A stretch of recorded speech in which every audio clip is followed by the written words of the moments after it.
Trump is facing 37 charges related to mishandling classified documents. And, the media, they're like, the walls are closing in. The walls are closing in. He's finished. I don't know, folks. I've got some truths to share with you, and I hope that you are able to stick around for the entirety of the 6 o'clock hour, because these are very important. The next time you're in the grocery store, a leftist starts saying, Donald Trump's he's a criminal. He's a criminal. He needs to be brought to justice. The next time that happens, you're going to have equipment with you. And what I'm about to lay out for you is that equipment. You're going to use that equipment, and you're going to be equipped with your next conversation with the lefty in the grocery store when you're fighting about, hey, Donald Trump is a criminal. He's not.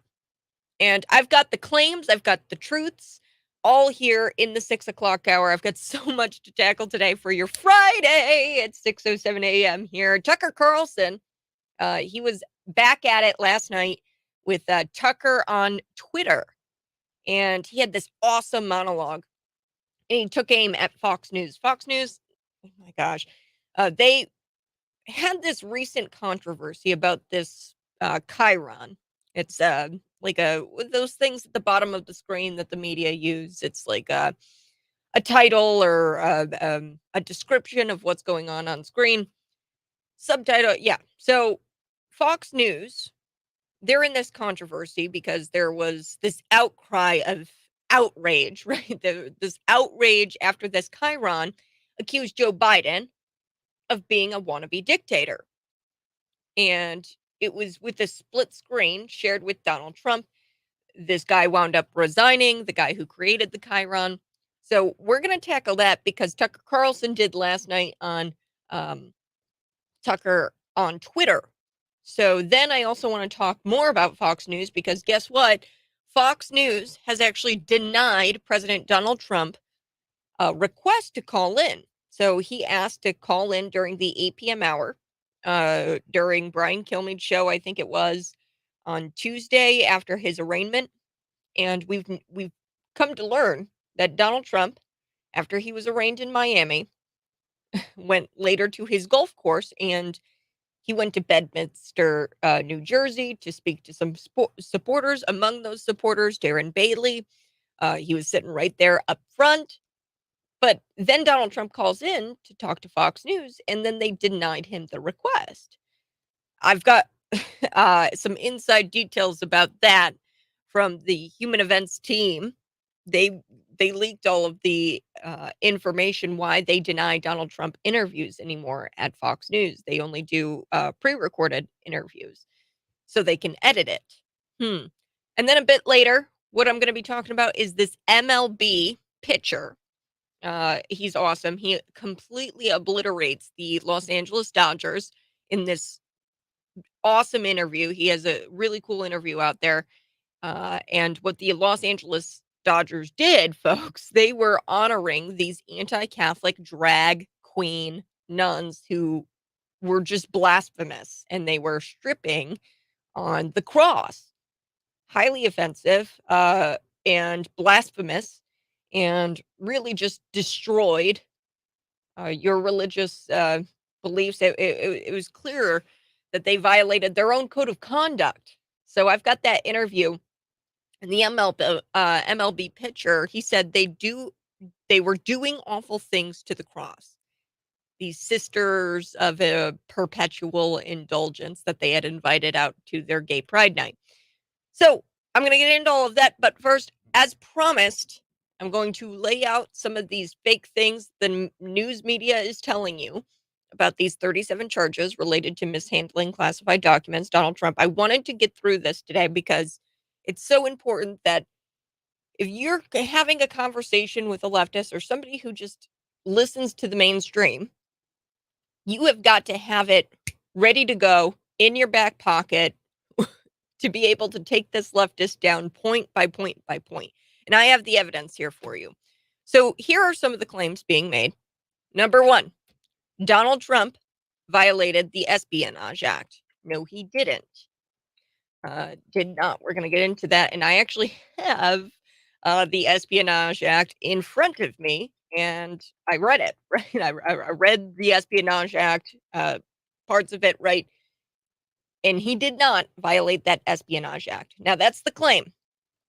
Another claim that the news media has out there is that Trump obstructed justice and schemed to hide documents. That's claim number two. He did not obstruct justice, and he didn't scheme to hide these documents. That's claim number two.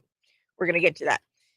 Then, claim by the news media, number three, they always say Trump's misinterpreting the Presidential Records Act. On this show, I've tried to say it multiple times. The Presidential Records Act is clear about the president being the original classification authority. He is the one who is able to deem certain things classified or declassified, right? He's the OCA. Now that's claim number three. Let's dig into it. Here I have the news media. Let's just take a listen. This is just one clip from the news media talking about how he may have violated Espionage Act. CNBC kind of went around. What alphabet news network am I gonna choose from today, to, give you an example of their claim? Well, I was like, we'll do CNBC." This woman, she purposefully doesn't read the entirety of the Espionage Act. So claim number 1, Trump violated the Espionage Act, which just isn't true. Here we go.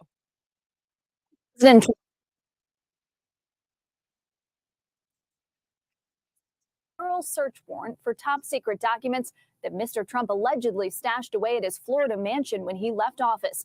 Today, at the request of Attorney General Merrick Garland and with no objection from the former president, a judge publicly released the warrant and a list of items FBI agents seized during their search of Mar-a-Lago on Monday.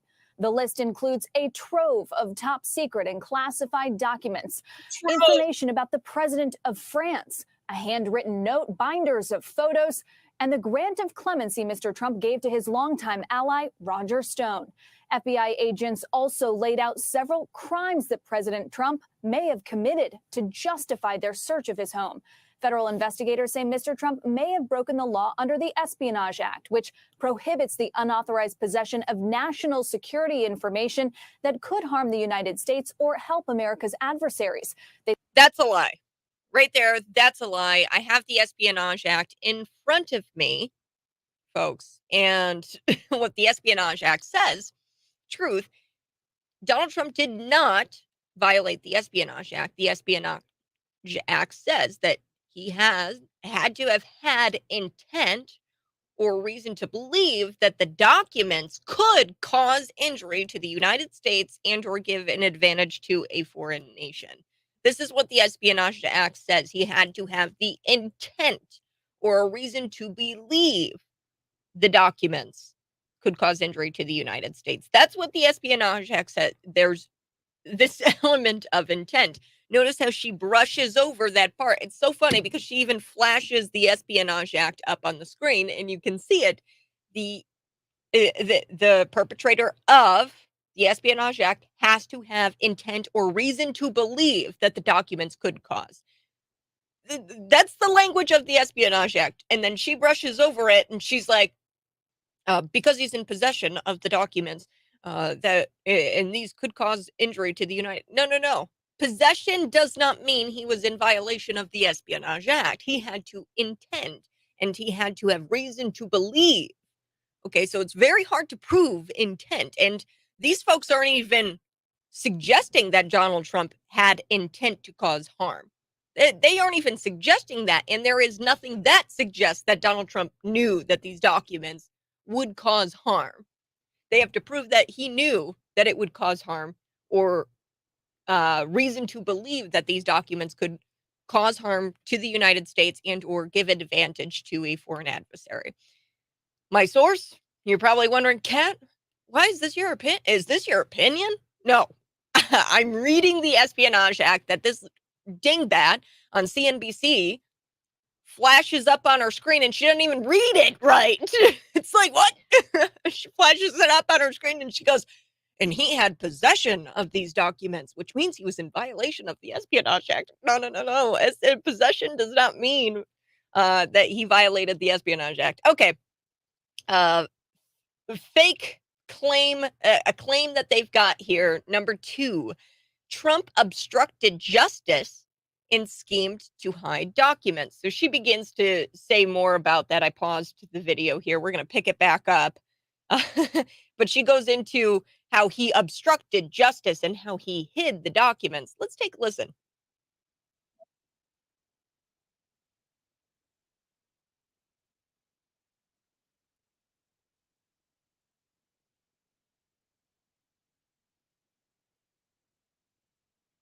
The documents he kept and brought with him to Florida.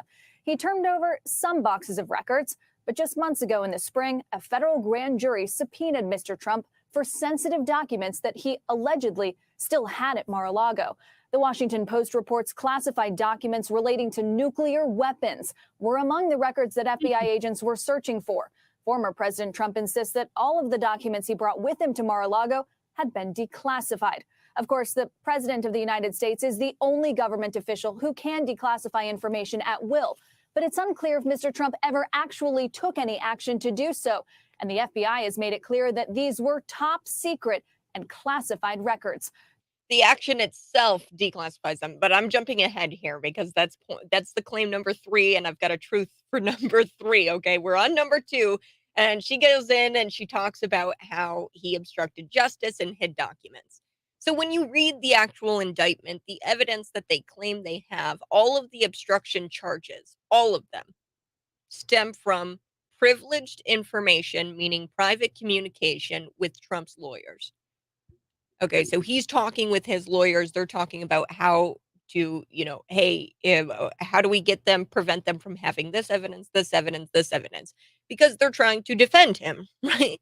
So the evidence that they claim they have that he obstructed any kind of justice or tried to scheme to hide documents all comes from the attorney-client privilege communication, which is inadmissible in court. These charges rely on private notes between Trump's lawyer, Evan Corcoran, I think is his name, or something like that. A Trump lawyer, right? There's private notes between them. And there's been readouts of these notes.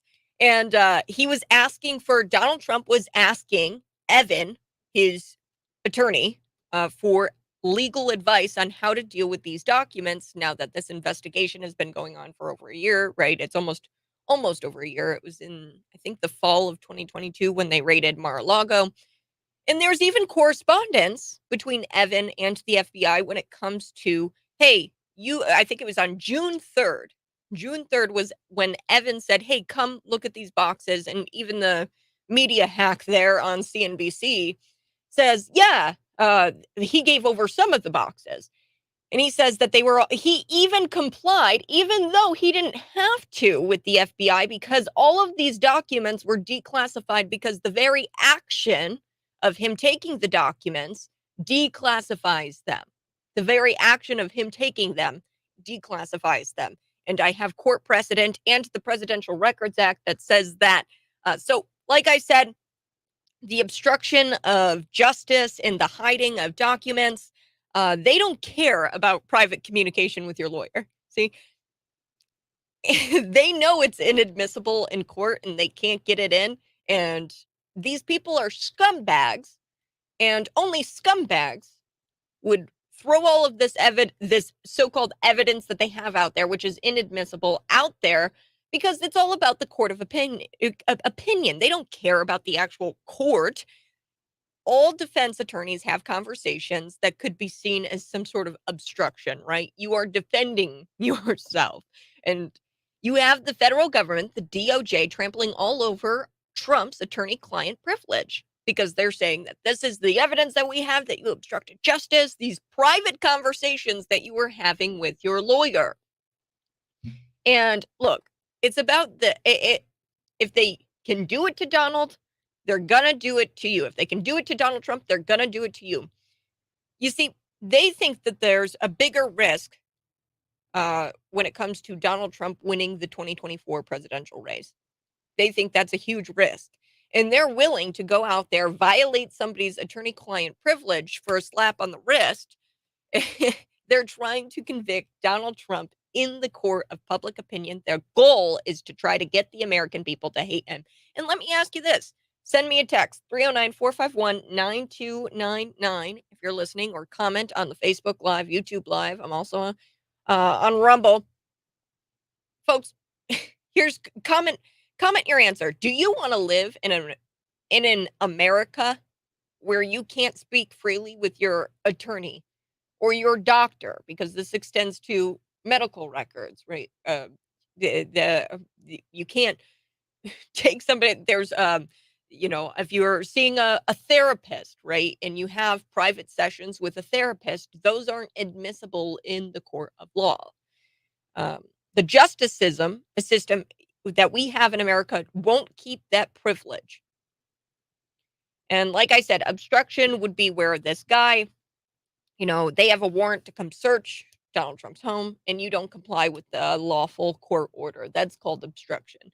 They were complying, and that all of the evidence they present in the indictment says, hey, you're in obstruction, you're obstructed justice because you had conversations with your attorney. All right, I have to take a break. Wow. I've got one more lie that the fake news media has out there. I've got one more lie to get through and one more truth to get to. I'm going to bring truth to light here. Truth to light when it comes to the indictment and Donald Trump, them going after him with 37 charges. Trump did not violate the Espionage Act, and Trump did not obstruct justice and scheme to hide documents. Okay, he did not. And they're using attorney-client client privilege information to bring those charges about. They all stem from that private communication, which is wrong and violates attorney-client privilege. All right, I'm going to be back. Then we're going to get into some Tucker Carlson. Last night, he just totally takes aim at Fox News, and it's beautiful.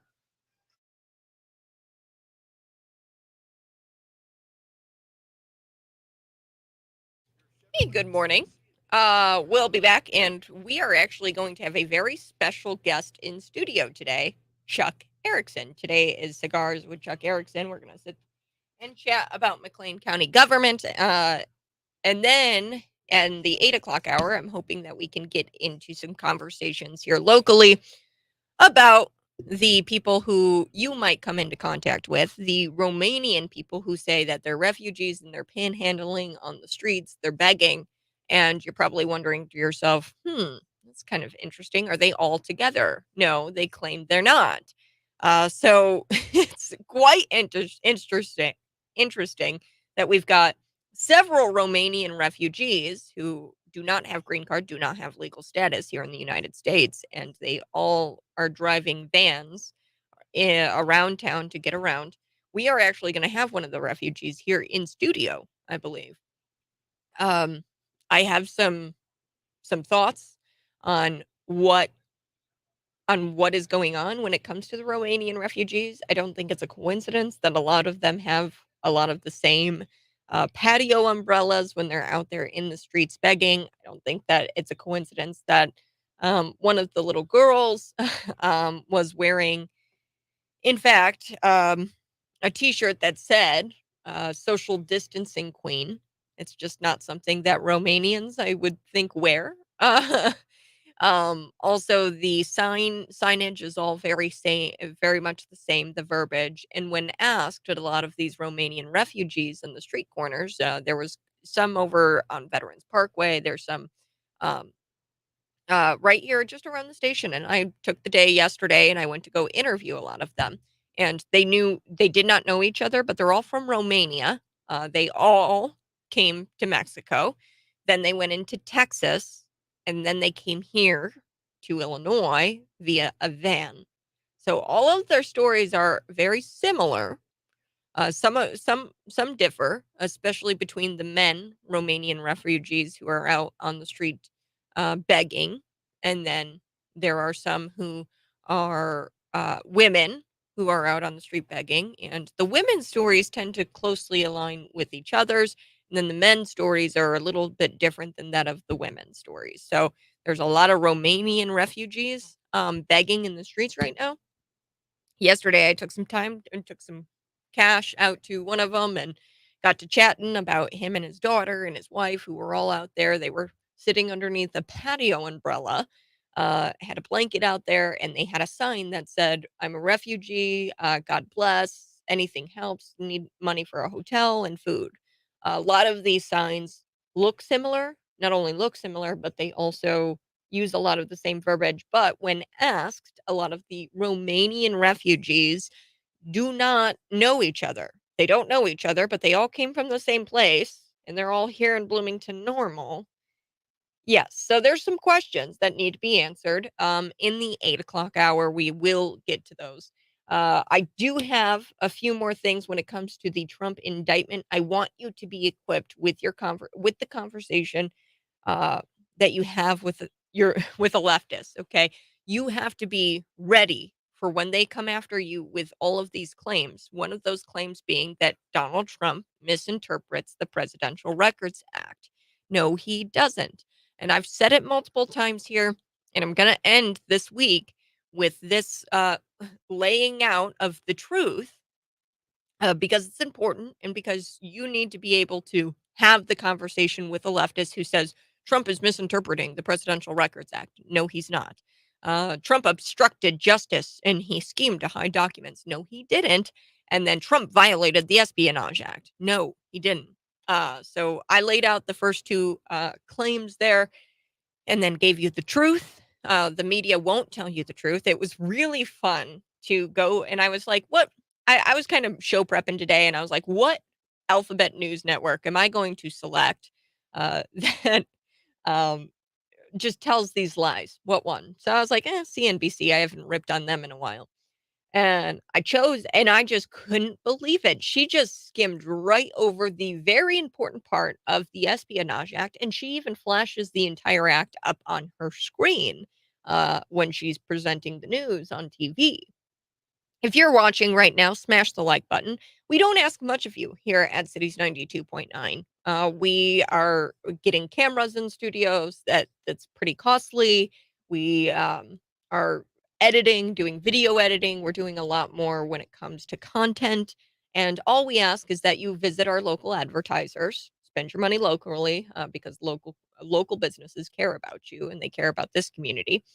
Not these global corporations, Amazon.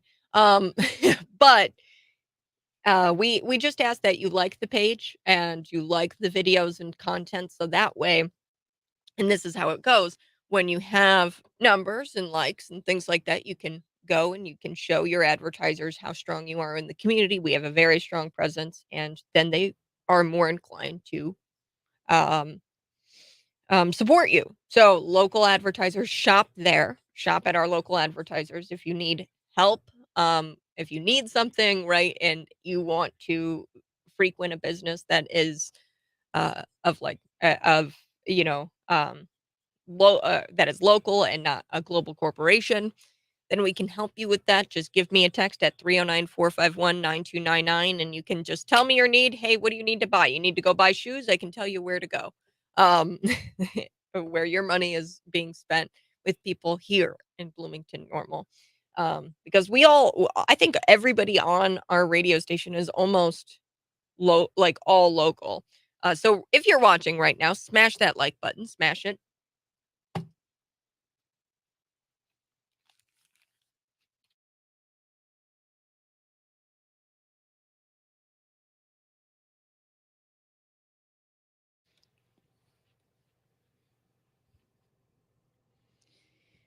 They just lie, they lie, they lie, they lie, and I tell the truth.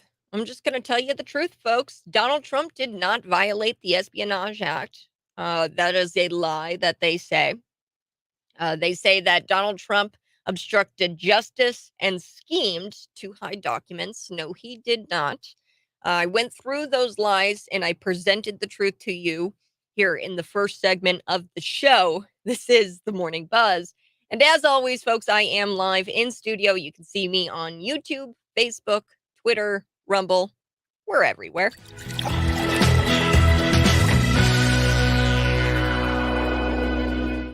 I want to talk about today is Tucker Carlson and how he was back last night with a blistering monologue, and he took aim at Fox News because there was this recent wannabe dictator controversy. There was a chyron that flashed on screen. Fox News, they had a producer who put wannabe dictator Joe Biden.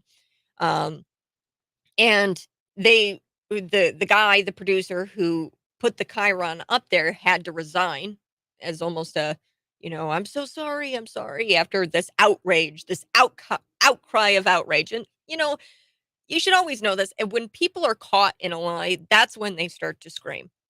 Okay? When they're caught in a lie, that's when they start to scream. So, we're gonna talk about Tucker Carlson's monologue from last night.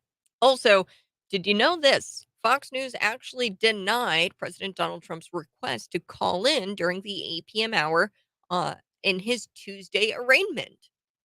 Big news. Why would they deny a former president from being on the news, right? Like, wow, I'm shocked that they denied him. He was arraigned in Miami, later went to his golf course in New Jersey to speak to some supporters, and they denied him a phone call. Interesting. And then they said, you know what? We're only going to do interviews with Donald Trump if they're recorded so we can edit them. Oh, oh. So we're going to talk about that. Also, doing awful things to the cross. The Sisters of Perpetual Indulgence. I'm not even a Catholic, and this is so offensive to me.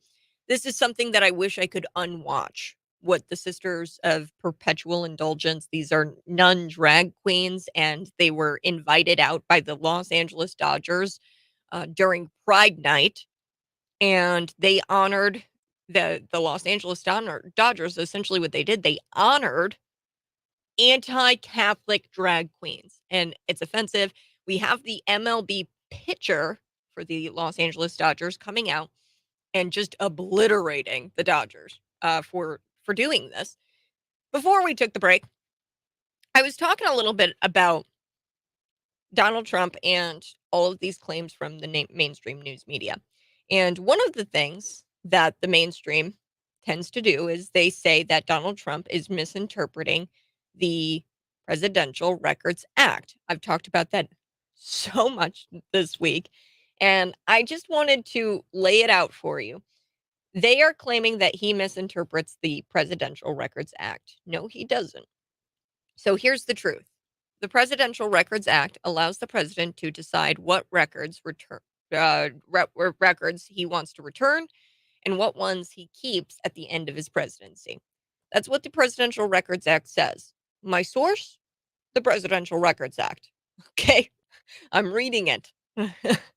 And plus, there's court precedent here.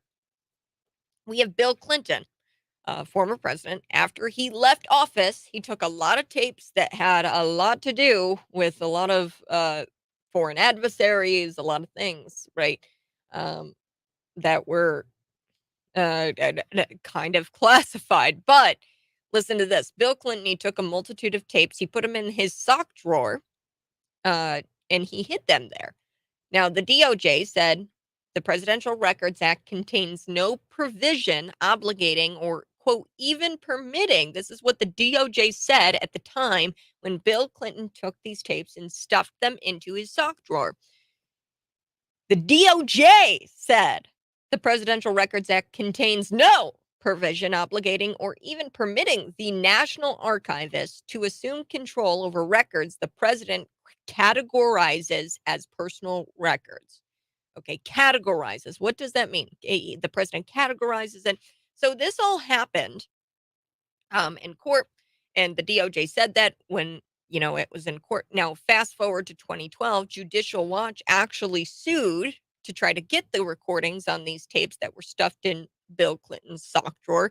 And the judge during that case in 2012 said, quote, since the president is completely entrusted with the management and even the disposal of presidential records during his time in office, it would be difficult for this court to conclude that Congress intended that he would have less authority to do with what he pleases, with what he considers his personal records. That right there That right there. The judge saying that back in 2012, that's court precedent. That means Bill Clinton took those tapes, and when the act of taking those tapes, that's when it became his personal property. That's what the act says, and that's what the ruling reinforces here. The ruling of 2020 or 2012, when Judicial Watch tried to get those tapes. That I'm sorry. I know you're probably like, Kat, what? But the mainstream tells me that Donald Trump is misinterpreting. No, he's not. And they didn't misinterpret it in 2012. They didn't misinterpret it back when it was first decided with Bill Clinton.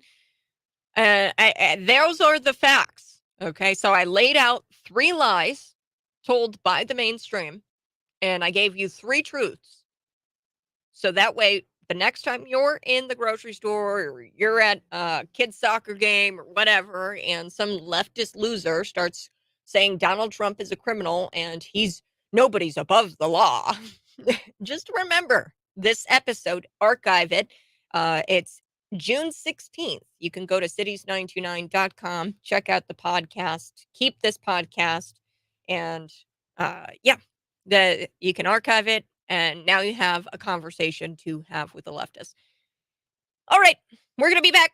I'm going to talk about Tucker Carlson's show on Twitter last night, where he addressed this wannabe dictator. And to be honest with you, he just provided example of Joe Biden and how it's perfectly fair to suggest that Joe Biden is a wannabe dictator. That's next. And Chuck Erickson will be joining me from the McLean County Board.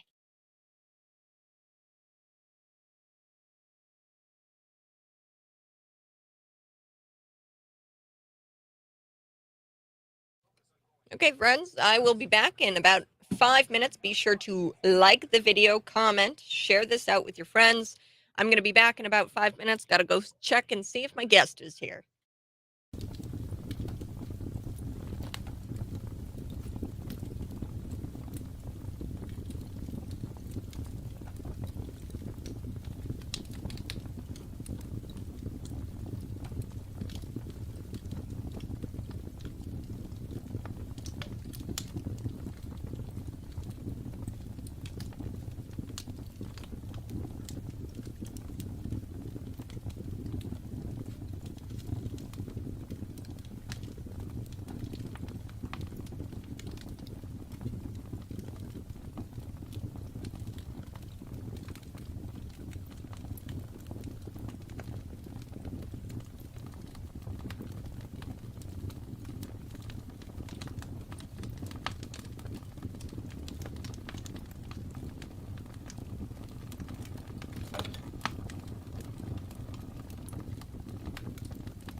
It's Friday.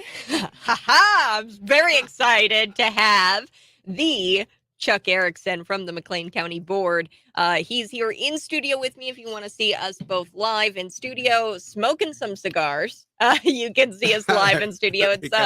It's Cigars with Chuck Erickson. We do this Fridays after the McLean County Board meetings. And to be honest, the McLean County Board meetings have kind of been uneventful the past couple of weeks. But this one was a big deal because Kathy Michael, the McLean County clerk, storms out. She runs out. She pushes the door open as hard as she can. Chuck Erickson, why did this happen? Well, what happened was after the census, the county by state statute has to redraw these precincts. Okay. All right. So we redrew the precincts. Okay. So they redrew the precincts. They tried to do it in an objective manner. It's not really partisan. Okay. It's not really a Republican or Democrat issue here. In any event, they redrew them. Okay. Well, Kathy contends that the county never consulted her, never wanted her advice. Eventually, there was a second map presented that had more the precincts drawn to Kathy's liking. Okay. So we had map 2, which was Kathy's map, and we had map 1, which was not Kathy's map, so to speak. Okay. We voted on it. The Republicans all voted for map 2, but we lost. Okay. And so that made her upset. And so she eventually left the room. So left the room as in ran out, stormed out. What did it look like? She just got up and walked out and pushed the door open. That's what she did. And the door made an audible thunk? Well, everybody could see it. I mean, it was noticeable what was happening. Wow. So these maps, give me some background about the maps. These are the precincts, and this has to all... By state statute, after the census, you have to redraw the map, redraw these precincts. Now, no county board member got their district redrawn. I mean, that wasn't the issue. It's just the precincts had to be renumbered and had to be redrawn to make them comply with state law. So initially, they tried to do it with map 1. Well, a few members didn't like it. They took it back up to the administration and said, no, we don't want it this way. All right. Why didn't they want it that way? Do you know? Because it created a few extra precincts, which would have required the county to pay for a few extra election judges and a few extra things. Okay. So they just wanted the map 2 had fewer precincts. Map 1 had a few more precincts in it. And they didn't like the way the precincts were drawn. That's it. That's basically it. And it's going to create, in fairness to Kathy, it's going to create a little bit more administrative work for her staff to administer the map 1, which is the map that passed. I hate being so objective about things. I mean, sometimes I want to be passionate about something, but, I'm just trying to tell the story in fairness to everybody, to Kathy and everybody that was involved. So eventually Kathy didn't get her map. Kathy did not get her map. I mean, when we were getting ready to vote, Kathy audibly said, no, none of you consulted me on this. Okay. Well, here's the question. Are you obligated to consult with the McLean County clerk when drawing up the maps? Does that fall solely on the county board? Or who has this map drawing authority, I guess? I'm going to say as a matter of prudence, you should contact the county clerk since she has to administer the elections. But I think there's a factual question as to whether she was contacted. And I'll just leave that between Kathy and the county administrator to resolve, and John McIntyre. Okay. Because I think one side is saying we did try to contact you, and the other side is saying, you didn't respond. So I'll let them resolve that. So she possibly was contacted to try to be a part of the map making process for map number 1. I'm just going to say there's a factual question there. Okay. I mean, there's a factual question that, and there are apparently 2 different sides of what actually happened. Well, and tell me the benefit of having more precincts than not. Is there a benefit to that? Why draw it up the way that map 1 has it? What's the goal here of map 1 in comparison to map 2? Why not go with map 2? Map 2 basically there were a few, like George Wendt, he didn't like the way some of his precincts were divided up. Okay. So he just didn't want that. He wanted to keep a couple of them together. Well, the map actually split them up into two different precincts. Okay. That's basically all that happened. It didn't change his district any. It didn't change the amount of voters he had. All it did was just change the precincts. Okay. So he didn't get it. There really is no advantage. I mean, I wish there were no partisan issue that this map is a Republican map or this map was a Democrat map. That really wasn't the issue. It was just, how are these precincts supposed to be drawn? Okay. And some people don't like, if you run for office, sometimes you like to know what your you always like to know what your precincts are. And sometimes you like them to be one precinct as opposed to splitting them up. But it's, it is what it is. At the end, we had a vote. We voted on map 2 first. It lost. Then we voted on map 1. It won. And then at the end of the meeting, after we voted on map 1, George Wendt did make a motion to try to amend map 1, but it was too late because we'd already voted. He should have made the amendment prior to us ever voting on map 1. So at the end, George was trying to make that motion, and finally they just made a motion to adjourn the meeting so we could leave. Well, I don't know what else to tell you. I mean, I'm trying to be diplomatic to Kathy and George and Cassie and John McIntyre and everybody else involved. Okay. I know you don't care about my diplomacy, Kat, but sometimes I got to serve with these people. So, I mean, you don't need diplomacy here on the Morning Buzz. You know that you're free to say whatever you want. But we are going to be back here, folks. We've got to take a quick break, but we're going to be back. We're going to continue talking about the precinct maps, having our cigars through the break. Plus, there was another issue. Some cameras that they want to put on this blacktop road. I love this road because nobody's ever on it. And I get to drive down it. And it's just like, there's no better feeling than driving down a country road and nobody being on it. But we've got to talk about this Leroy Blacktop Road and how these cameras, they were an issue last night at the McLean County Board meeting. We'll be back. Yes.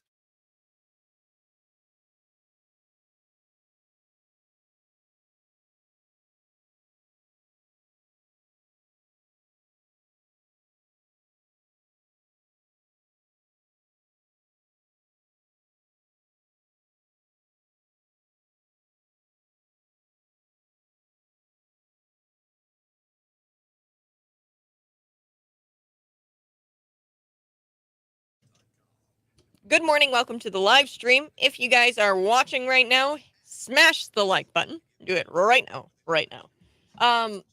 So we've got Chuck Erickson in studio, and we've been talking about McLean County Clerk Kathy Michael and whether or not she was contacted about this first map. The first map was voted on last night at the McLean County Board meeting. She storms out because she's all upset about the vote. Her map did not pass. Now, the problem with her preferred map. Yeah. I mean, I'm sure she can live with either map. I mean, it's just one map was going to be easier for her to administer than the other. Yeah. So why side with George Wendt? Was it just George Wendt who opposed the Kathy preferred map? No, George supported the Kathy preferred map. Okay. It was because the Kathy preferred map was map 2.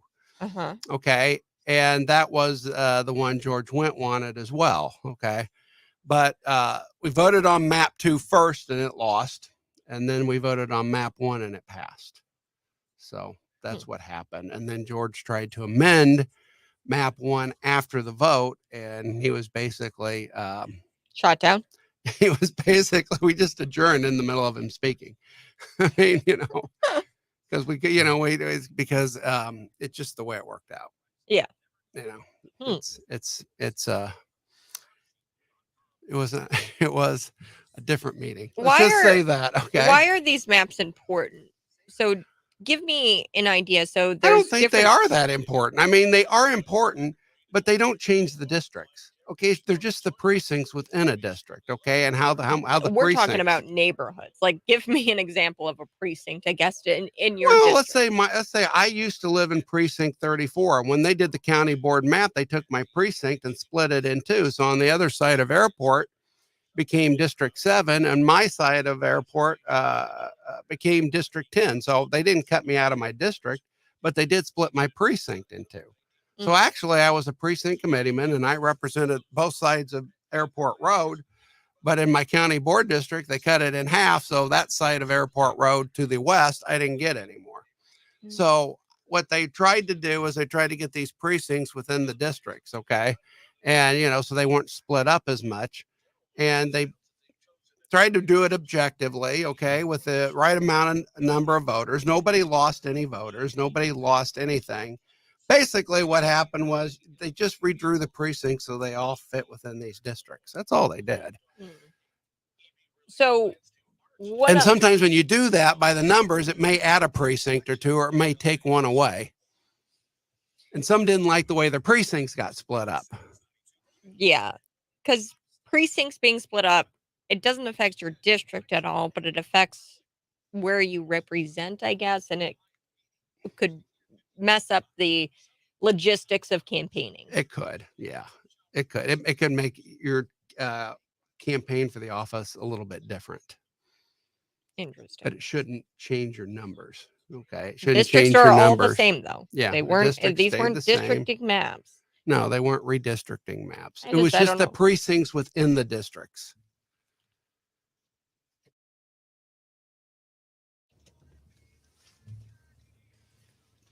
Oh, we're back. Whoa. A smoke-filled room that we broadcast from. We talk politics. Sorry, Kat. 309-451-9299. Yeah, you can go ahead, text that number if you've got some questions for Chuck Erickson, the McLean County Board member. In the 7 o'clock hour, we are going to be talking about these Leroy cameras. I guess the police want the police want to put license plate readers. Okay, so I got to be careful what I'm saying here. They were license plate readers. Okay, and that's all they're supposed to be used for. And City of Bloomington has them, and I believe the town of Normal has them. Okay, and and so they just wanted one to out on this by this county road. Okay, and they wanted it there, and because it's going to be on a county road, the county has to approve them putting them there. Okay, so anyway. So we're going to talk about that 7 o'clock hour. Now, this is very important to note, folks. We've got a couple of minutes here in the 6 o'clock hour to talk about Kathy Michael storming out of the county board meeting because she didn't get her preferred map, which was map 2, which would have been easier on the McLean County Clerk's office because they wouldn't have had to have as many election judges. And it would have been easier to administer. I mean, for her, it's just what it was. And Kathy's position was she didn't get consulted. I think that the position of the other side is, yes, you did. That's a factual question. I can't resolve that one. Okay. I don't know. I mean, because I didn't have anything to do with that. Okay. Because I don't know. All I know is this is the maps I saw. I voted in favor of the Kathy preferred map, and it didn't win. Who would know?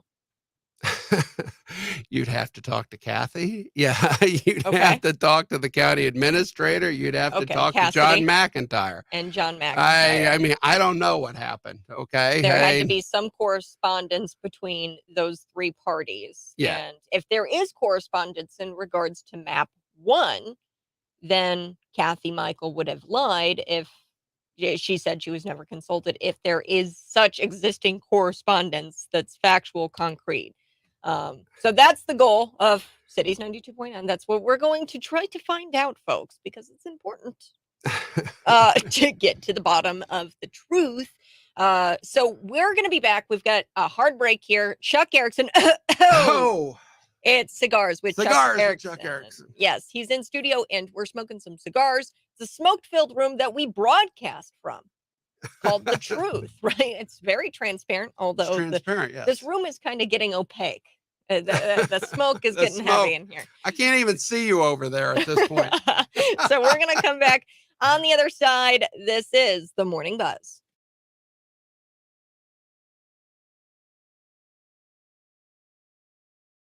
You're going to have to ask them. I mean, it's... Yeah. So we're on the live stream.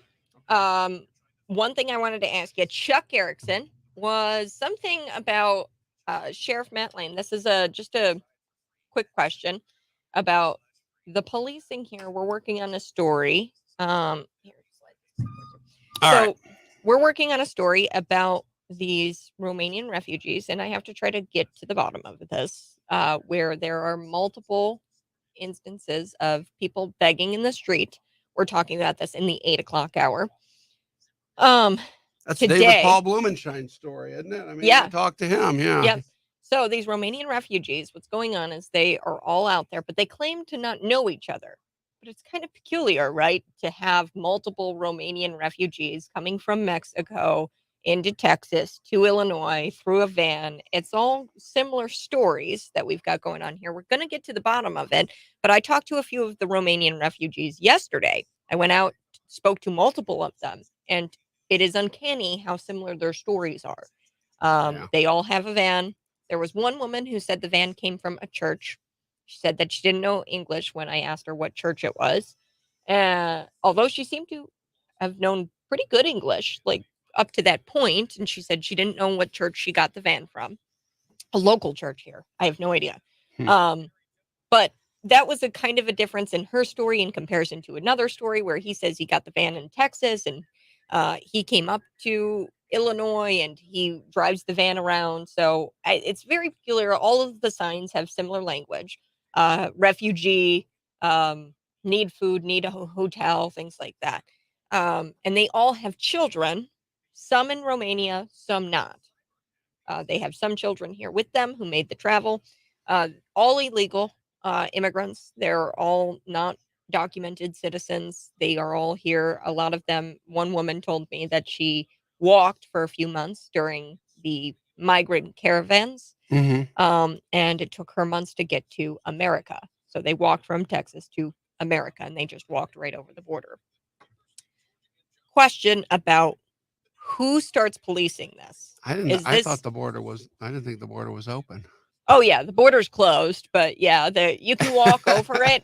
The border's Your closed. evidence is in your backyard, people. The border's it's closed. right there. I mean, the border is open. The border's closed. There was no migrant caravan. There was nobody tenting for months, trying to make the trek over the border. And no, these immigrants, they don't tell me when I ask them, why'd you come to America? They said, we knew the border was open. Yeah. Like literally said that to my face. They said, well, we heard the border was open. And I was like, well, why America? And they said, because of opportunity. And my president says that it's closed. Yeah. I wonder what's going on. I can't figure this out. When you tell them, somebody's not telling me the truth. I know it was crazy because I was asking, so what opportunities have you heard about America? Well, you make more money. And I said, well, do you know how much a house is here? In Bloomington, normal specifically, a median price of a home in Bloomington, normal specifically, is $227,000. That's median price. So you cannot get a house in Bloomington, normal for below $100,000. And I said, everybody has outspent their means here in America. Everybody's in credit card debt. Everybody's in debt when it comes to their house. Not everybody. I shouldn't say everybody. Some people are fiscally responsible and they spend within their means, but let's face it, a lot of Americans don't, and our American government certainly does not, given the debt situation, trillions of dollars in debt. But you start telling them this and they're like, whoa, wait a second, America, in America you guys have debt? And yes we do. So that was an interesting thing. My question for you, we have printing machines. Yes. I mean, we have machines. Janet Yellen, she fell asleep at the printing machine. Janet Yellen's like snoozing. She's like, oh, what? Oh, I just printed all of this money. Yes, Janet, that was you. Question for the McLean County government. And maybe this is a Matt Lane question, and maybe it depends on Bloomington or Normal, where these people are at. But is McLean County going to address refugees? Or have some sort of program to have them help? Is there currently something through the government? I have not heard of anything. Okay. I've not heard of anything coming down. Okay. So I don't know. I would probably think that if I were wanting to address that issue, I would probably do it through the city of Bloomington or the town of Normal, where you're probably going to get a more favorable audience, okay? Because I don't know. It's not that the county board wouldn't be sympathetic, but there are 10 Republicans on the board, okay? And we're probably going to say, why are you here? That's going to be our first question. Yeah. I mean, it's not, but there's nothing that I know of that's going on the county board right now to address that issue. Okay. Yeah. Well, and that's the thing is, I don't know how I don't know the federal law. I've got to look into it a little bit more when it comes to not being licensed. So a lot of these people, they say that they're riding around in vans to get to panhandling locations. So they're in these vans. They don't have a driver's license. They are not legal citizens. They have no green card, no nothing. And they have their Romanian ID, but they don't have a United States issued ID. So I don't know if that's illegal when you get pulled over. If you're not having a seatbelt, for speeding, the cop will ask you license and registration. Obviously, the vehicles aren't registered because you have to have a license to register the vehicle. So I don't know Details. the details, right? The details. I don't know. You got to become an American citizen. You got to follow the law. You hate those little crazy details. Yes. I would think that local law enforcement, even at the county level, would see this, go up, question, ask them, hey, and you have an unregistered van? I don't even know if panhandling is legal. Is it legal? I don't know. I don't know. I don't know. It'll be interesting to see what happens with that because everybody's dealing with it. Mm-hmm. Hold on.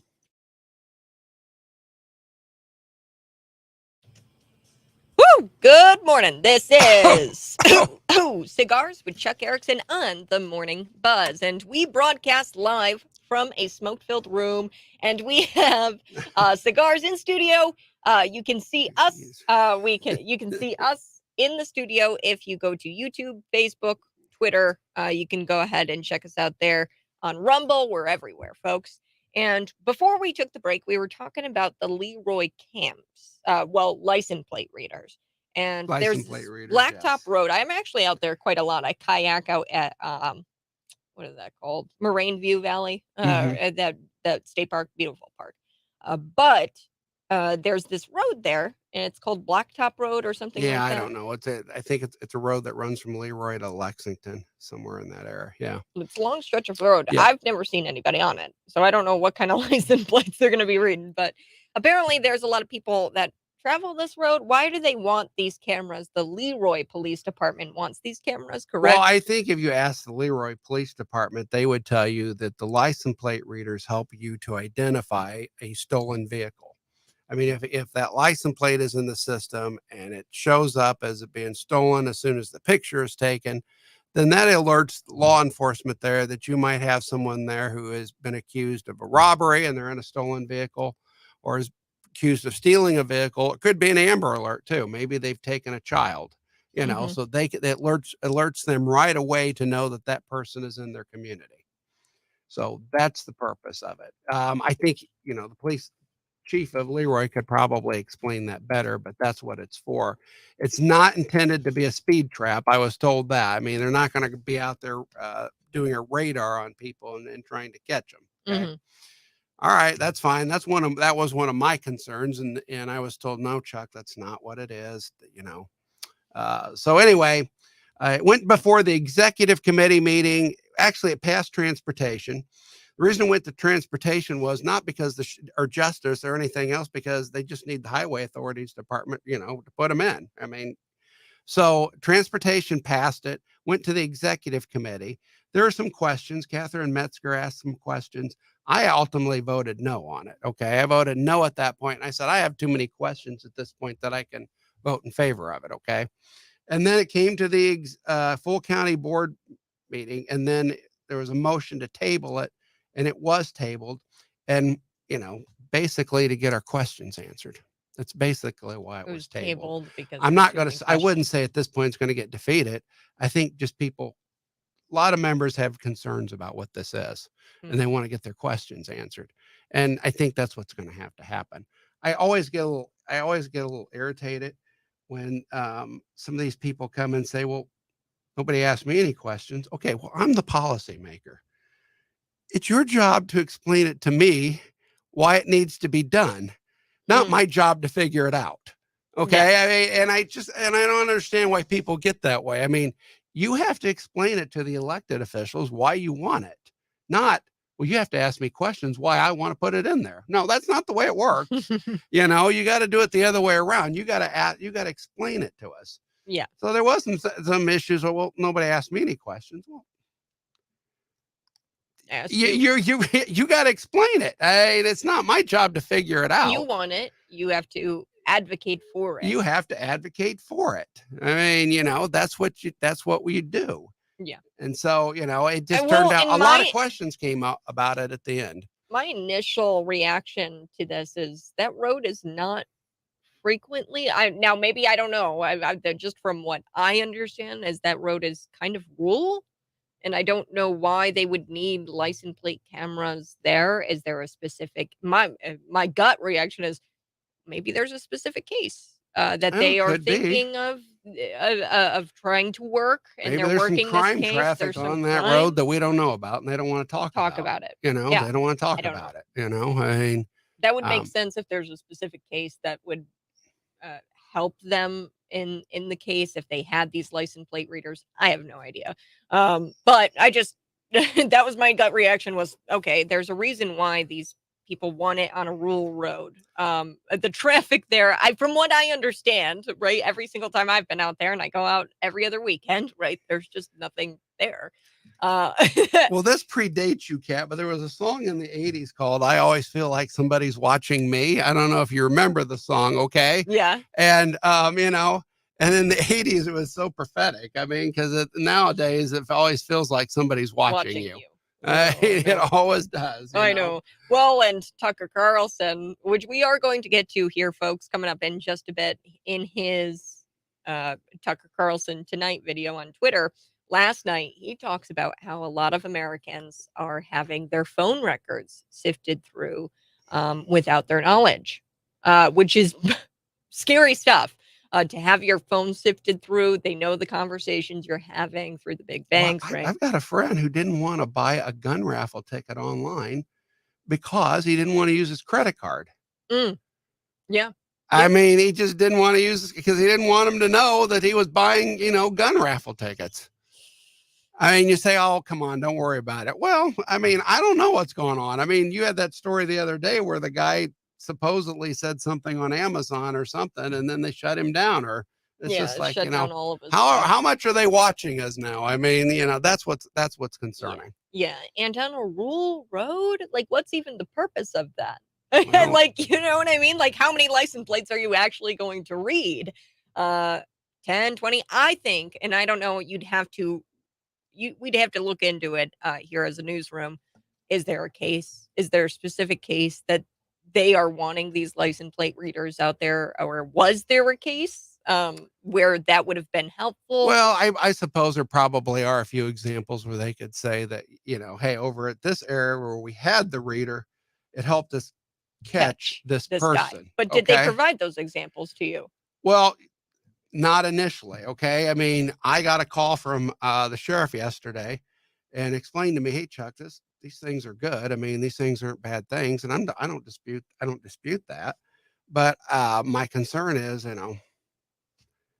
it's not going to be a speed trap, right? You're not going to be sitting there just gunning people to catch them. And he goes, no, that's not what it is, Chuck. I mean, and so I believe him, but the sheriff, there's people that support it.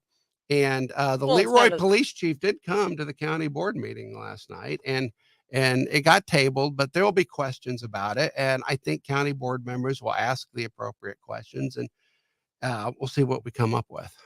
So we're talking with Chuck Erickson from the McLean County Board. This is Cigars with Chuck Erickson. And before we go, I do want to touch on the story one more time because it is the top story in McLean County.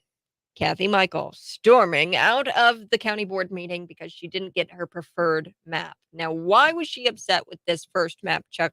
For those who are tuning in at 7 o'clock, if you guys are watching on the live stream, smash the like button, share this out with your friends. So why didn't she like the map that was proposed by the county board? Because the county board worked on these precincts And this is very important. Well, This is not changing Kathy never districts. actually told anybody why she didn't prefer these preferred maps. Okay. She never said anything to anybody. Now, I don't know if that's because she thinks she wasn't asked. I don't know. Or the county board or the county administration didn't consult her. That's a factual question that between Kathy and John McIntyre and Cassie, that's something they have to resolve. I don't know what happened. All I know is I heard from member George Went, and he was saying, "Hey, I've talked to Kathy. She would prefer map 2. It's going to be a little bit easier for her to administer. That's the kind of the map we want." And and George was like, "I think this would be a good map for everybody." And it was, and supposedly it was. But it really wasn't a partisan issue. That's what I'm trying. It wasn't It's like not about Republicans it getting wasn't more really about Republican or or more. Yeah, it was just trying to deeper red. draw up these precincts within the districts. And so, county administration comes out with map 1. Kathy and George apparently didn't favor it. We come up with map 2. Map 2 is more to the liking of Kathy and George. We vote on it at the county board meeting. Map 2 loses on the first vote. So then we have to vote on map 1, and map 1 passes. Okay. I don't know if I explained that well, but I think I just did, So, that works. Well, so Kathy didn't like the vote, and it happens. I mean, sometimes votes don't go your way. It's a hard thing about being in politics when votes don't go your way. And she got up and left the room. That's what I'm going to say. And it went out the door. Wow. Now, one thing I want to make clear is that this is not changing districts. Changing up precincts. The worst it could do is make it a little bit harder on the politician who's running in those precincts, right? So how many precincts are in District 10, your district? Well, there were 13 in my district, okay, initially. Okay. With map 1, how many precincts? There's still 13. But it's just the way they've got renumbered a little bit. I think they actually took the precinct and actually made it correct for my district now, where half my precinct isn't over in District 7, and half my district is over in District 10. My whole precinct's now in my district now. And maybe this is a question to ask, maybe even Kathy Michael. What the hell is the point of having precincts? Is it just so that way you can gather the vote totals and it's easier to break down the election? When you're running for office, it's easier to break. It's sad when you run for office because you don't even know neighborhoods by, this is Old Farm Lakes, or no, that's precinct 25. You start knowing parts of town by the precinct. Okay. And so, but it's easier for you to identify, okay, I've got to do some work in precinct 25 because this precinct voted this way. Okay. So I may have to do a little bit more, lit dropping over here in this precinct because of the way it's voted. Okay. So it's easy kind of to manage your, electorate. Not managing, but know what your electorate is thinking, so you know how to manage your campaign. Say there's in precinct 4, say there's a busted up road or something like that, or a street lamp that's out, right? Yeah, and that may be a huge concern to precinct 4. Where precinct 14 over here, they've never thought about that issue. They're not even thinking about that. Yeah, so there's different issues that vary among most of the time that neighborhoods. isn't really the problem. It's just basically it's just easier to know this precinct requires this precinct is this. You generally, when you do your campaign mailers and you do your walking and you do your door knocking, you kind of divide it up by precincts. Okay, so you kind of know what precincts you're hitting. Okay, and then you kind of know how certain precincts voted because you look at past voting records to see how it happened. Just seems like a silly thing to get this worked up over. I don't know, to storm out of a meeting. I don't know, because to me, I'm just like, it seems kind of silly to get worked up over it because you're not changing the district. The district goes a certain way. Yeah. And they vote a certain way, which would be a partisan issue. I know that the district maps at the county level have been a very hot issue in the past. Because that is a partisan, Republican versus Democrat. How are you going to gerrymander the districts to Yeah, be in this wasn't favor of certain. gerrymandering or Yeah. one political party trying to get the districts to be changed. It was just the precincts within the district. Mhm. I suppose, and Kathy's defense, you'd say, well, now she's got to do extra work. It's going to require extra effort. Mhm. It Well, is what it is. it is Okay. I what it mean, is. it is what it is. Yep. Okay. And so, and she didn't like it, so she left the meeting. All right. Well, we have to take a break, and that does it for Oh, Cigars with Chuck Erickson. We did it a little bit earlier today because at the 8 o'clock hour, we're going to be talking about illegal immigrants on the streets, panhandling, is that the begging. DPB hour too? Is he It coming is. in? DPB Oh, is wow. coming in. DPB is coming in, and we've got refugees from Romania supposed to be coming in, who are out begging on the streets in the McLean County area, in Yeah. Bloomington Normal, in the McLean County area. There have been several over the last few days. They claim to not know each other. So there's Romanian families on one side of Veterans Parkway. You go south, South Veterans Yeah. Parkway. There's within blocks of each other, there's Romanian families, but they say they don't know each other, but their stories all are very, very similar. So we're trying to get to the bottom of that story. Chuck, thanks so much for coming in. I'm glad you're doing it because probably no other news station in town would actually look into that. Boom. You heard it here from Chuck Erickson, Cities 92.9, where we tell the truth. That's next.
Hey, good morning, folks. Thanks so much for tuning in to the live stream. Right now, smash the like button if you are watching.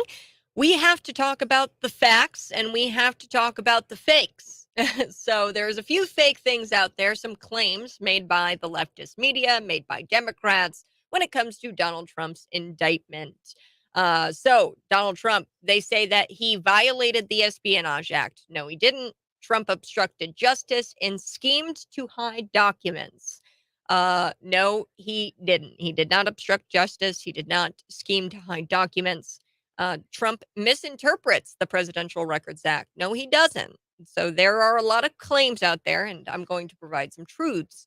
Donald Trump, they say he violated the Espionage Act. That's not true. The Espionage Act says in it, and I'm just reading from the Espionage Act, to have intent or reason to believe that the documents could cause injury to the United States and or could give an advantage to the foreign adversary or a foreign nation. Intent. That's the word here, folks. There's nothing that suggests Donald Trump had the intent to cause harm or had a reason to believe that the documents could cause harm. They aren't even suggesting that. The media, the Democrats, the DOJ, they're not even suggesting that he had the intent to harm America. And look, the Espionage Act itself says that you have to have the intent to act a, a- against the United States or injure the United States in order to be in violation of this act. I'm just reading the facts. Claim number 2, the whole deal with Trump obstructed justice and schemed to hide documents. Everything they provide in the indictment surrounding Donald Trump obstructing justice and all of these charges stem from these privileged conversations that Trump had with his lawyers. So they brought about these obstruction charges, and it's all based off of some evidence they claim they have, but the evidence they claim they have actually violates attorney-client privilege. So there's notes, there's correspondence between Trump and his lawyer, Evan Corcoran or something like that. And there's been readouts of this, these notes, these private notes between Trump and Evan. And this is where Trump has been asking for legal advice of what he should do with the documents going forward. Evan did on June 3rd of this year have the FBI come to Mar-a-Lago and go through the boxes.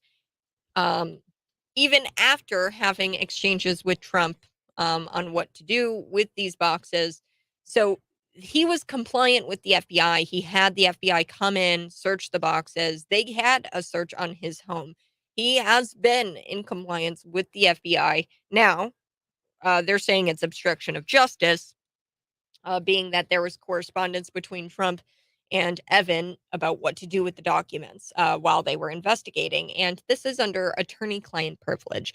But of course, these scumbags really don't care about attorney-client privilege because really, at the end of the day, if they violate it, that's a slap on the wrist for them. And the greater risk to them is not what happens to them when they violate attorney-client privilege, but rather Donald Trump winning the 2024 presidential nomination.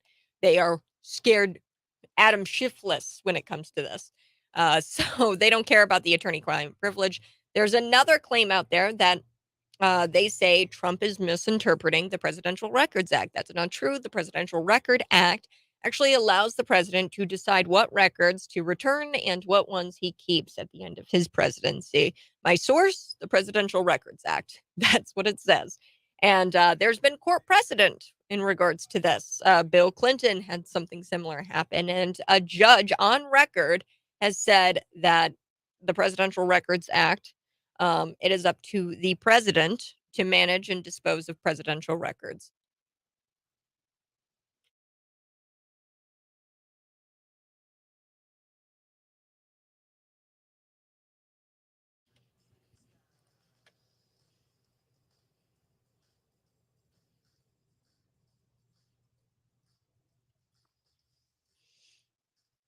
Wowza.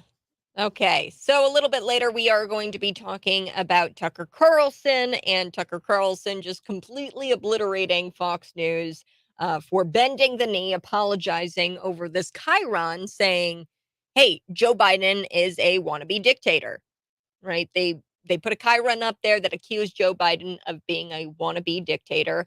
And the guy who put that up there, the producer who put the chyron up there, resigned as almost serving as an apology or bending the knee to the outrage that came after the chyron was flashed up there.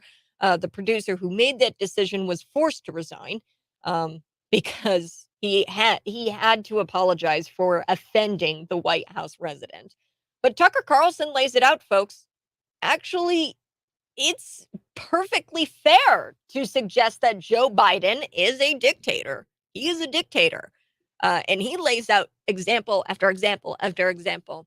And I have the clip here coming up in just a little bit. But first, I did want to talk about the Sister of Perpetual Indulgence. So now we have this Washington Nationals pitcher, Trevor Williams, as one of the two, the other being Dodgers pitcher, Blake. They have spoken out about the Los Angeles Dodgers telling Catholics to go pound sand by honoring these anti-Catholic drag queen nuns with the Sisters of Perpetual Indulgence. So they were honoring these anti-Catholic drag queen nuns as part of the Pride Night that the Dodgers were playing or were doing. And this Washington National pitcher, his name's Trevor Williams. He sat down for an interview and he explained why it's so important for him to stand up. And unlike some of his peers in Major League Baseball, he's not apologizing for it. So, what is the Sisters of Perpetual Indulgence?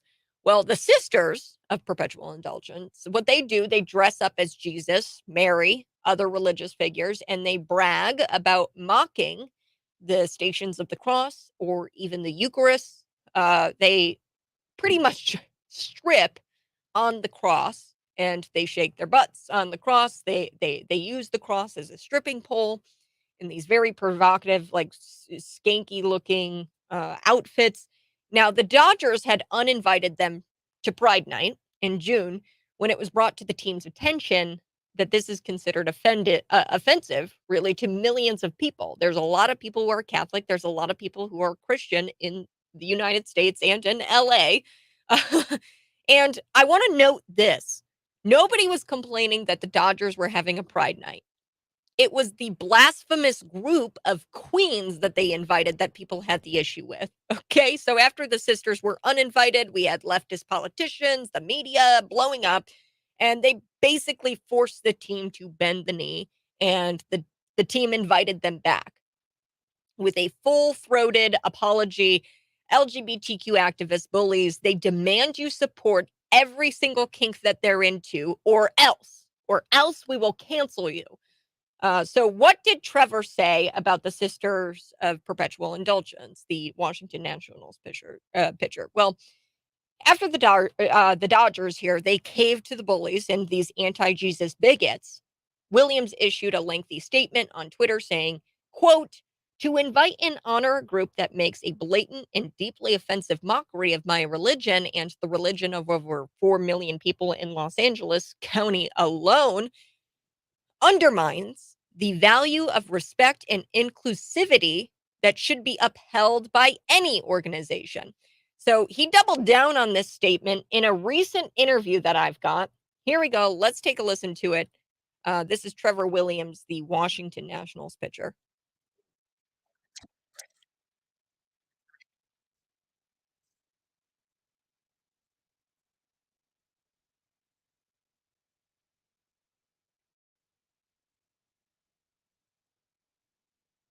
Doing these things, they're raising money for this, that, and the other. They've been doing it for over 30 years. But it was the point when the Dodgers re-invited them after knowing very well what they've been doing for the last 30 years. To give them a Community Hero Award.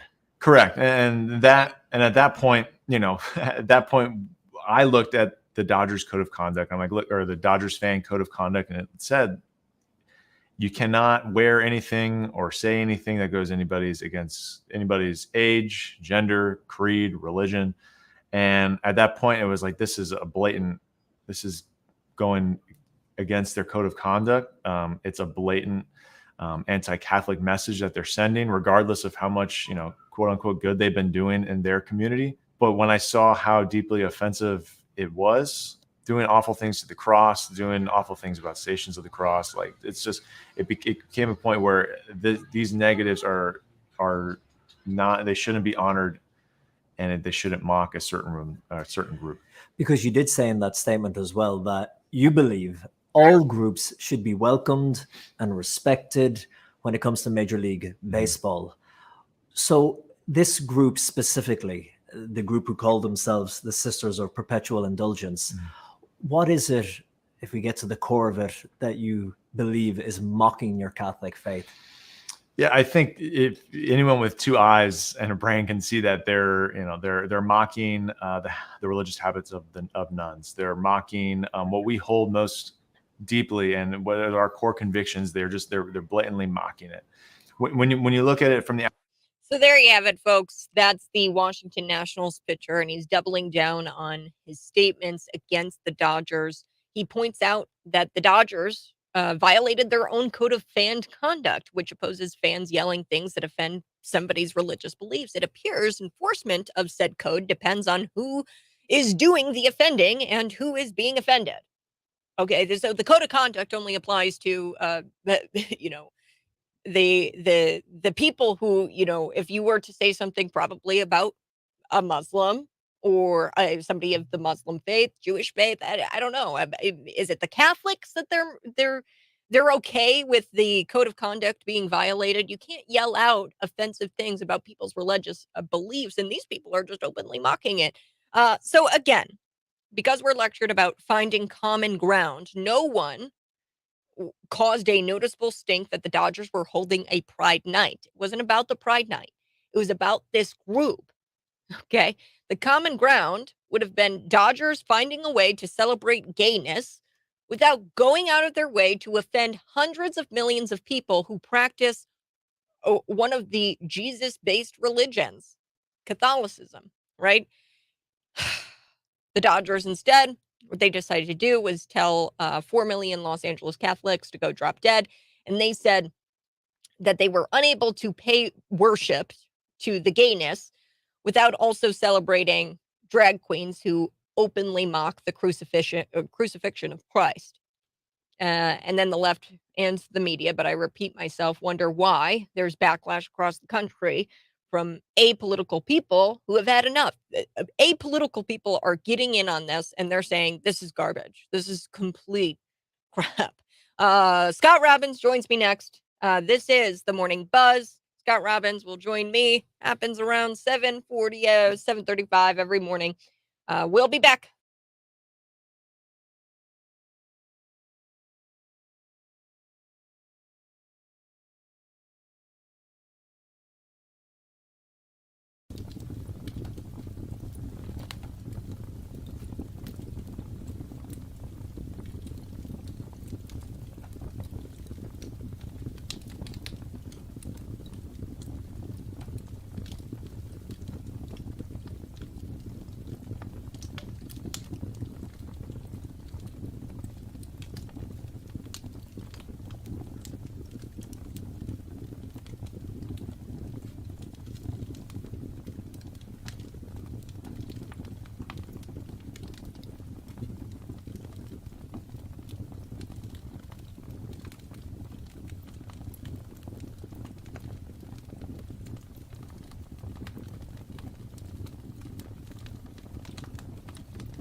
Scott Robbins on the road today. He's going to Chillicothe. Yeah, we're doing there's a guy there that has been on me for a couple of years, wanting me to come up and do this. And I never did it before. We couldn't do it. Couldn't work it out, whatever. But they do a Mr. Chillicothe and a Miss Chillicothe. Ooh. And it's a little pageant they have, and I'm going to MC it tonight. And again, I'm going to screw this up because I'm not good at these things. I try to be good at these things, but I'm not. I don't have the safety of not having people look at me, which we have every day here. Although you got yourself, of course, you're a pretty girl, so you can put yourself out there on the video, and I definitely got that face for radio.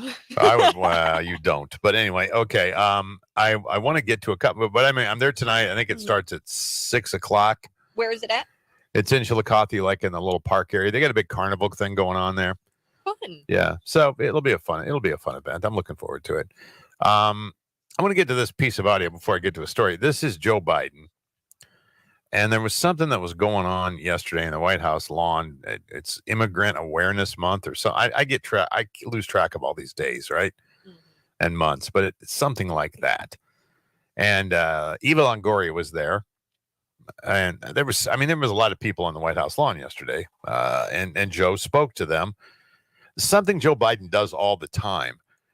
And if he was with a group of, let's say, iron workers, Joe Biden would tell some story about how he was an iron worker.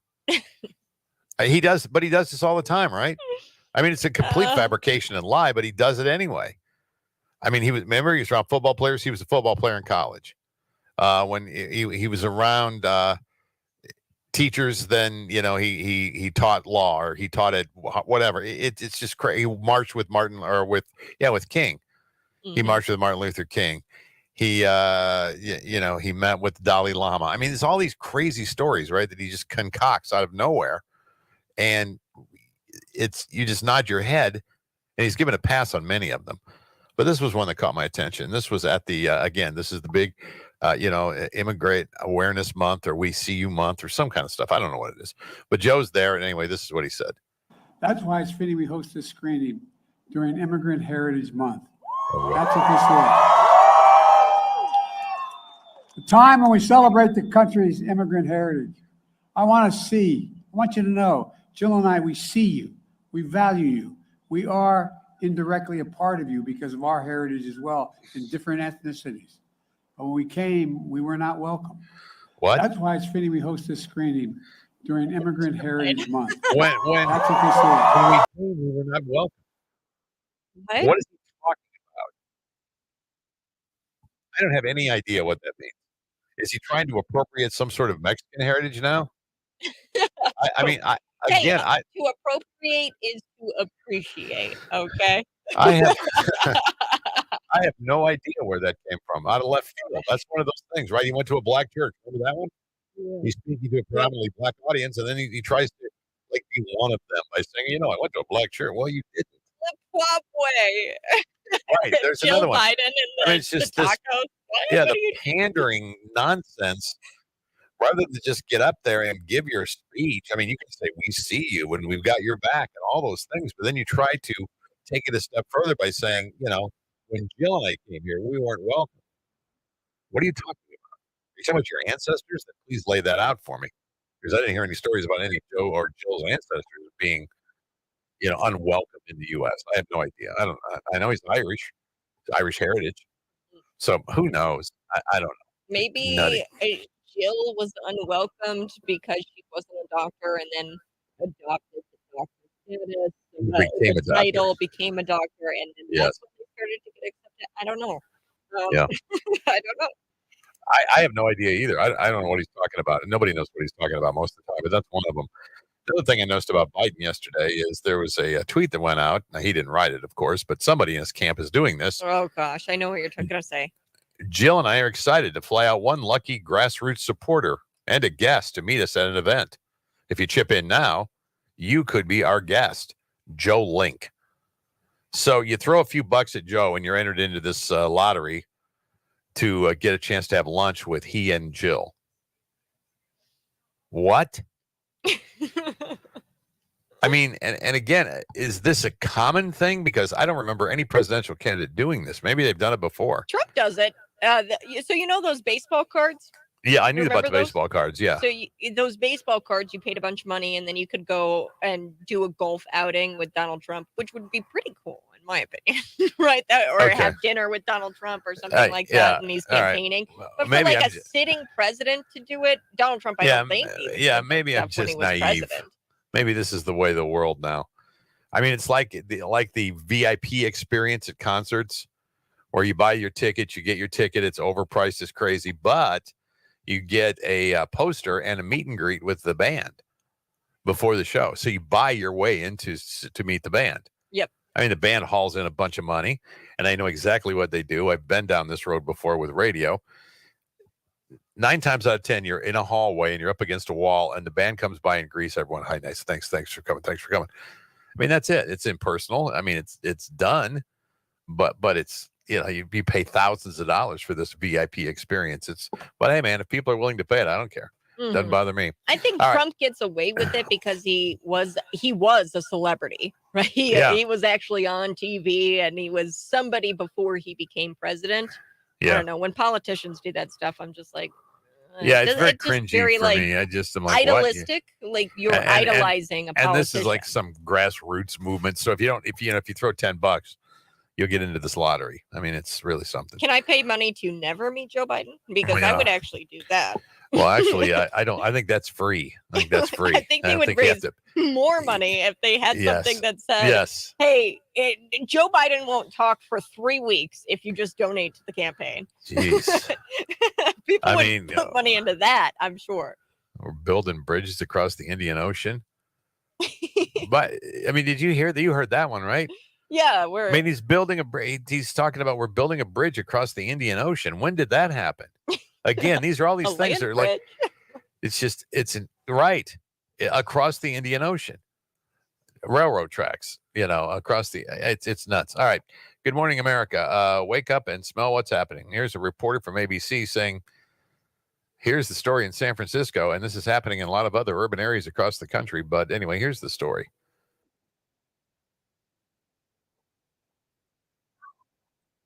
In a major American city, battling rising crime, soaring real estate prices, and a homelessness crisis, the city dealt its latest blow this week. Westfield, which owns the city's largest mall, stopped paying its $500 million mortgage and is surrendering the property to lenders. The company citing dramatically decreased occupancy down to approximately 55%, including already announced closures of tenants such as Nordstrom, Banana Republic, and others. Also giving up on downtown, hundreds of other companies, including Gap and Whole Foods. Union Square used to be the beating heart of San Francisco, but a recent survey found that since 2019, nearly 50% of all the stores here have left.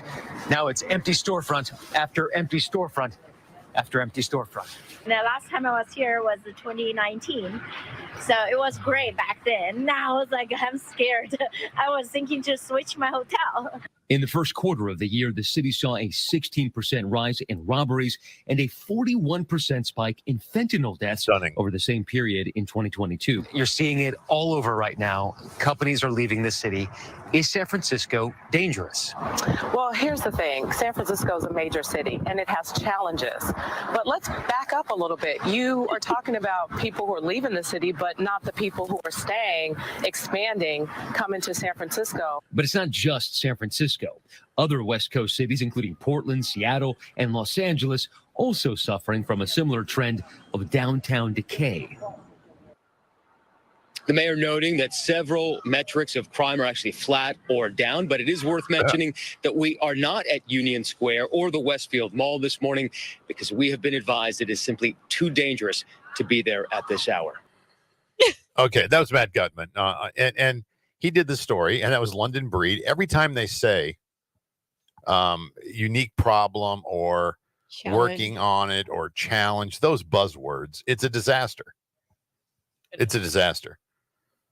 Now, Matt Gutman, for his part, started to walk back a little bit. He said, I think for the most regular folks walking around San Francisco, it's fine. But camera crews seem to be targeted quite a bit, which is why our security advises us to avoid going live in multiple locations in San Francisco. because he was taking a beating, critical beating. Why did you say that's racist? You know, all this stuff. So he said, well, okay, let me straighten that out for you. Okay, all right. So are there places in San Francisco that may be safe? Yeah, maybe. But not for me and my camera crew. No place is safe because they attack us. They attack us. Unbelievable. So anyway, you hear about this all the time. And the next show I do at night tonight on cities. I mean, we're based out of Portland. And these are disastrous cities. And the reason are the policies that were put in place by these far left knuckleheads who are running things and just keep getting reelected. It's amazing. I mean, Chicago's no different. Yeah. And really, it's starting to trickle down into some of the, smaller cities too. So anyway, good luck with those policies because they're working out real well. San Francisco's a ghost town. All right. Kat, have a great weekend. We'll talk to you Monday. You, Scott Right. Robbins, have a great weekend. Folks, go to our cities page and you can see where Scott Robbins is going to be tonight, Chillicothe. He's there judging the contest. It's going to be tonight in the park area there. Also, he's on Cities 92.9 at 8 o'clock tonight. I'll be back on the other side.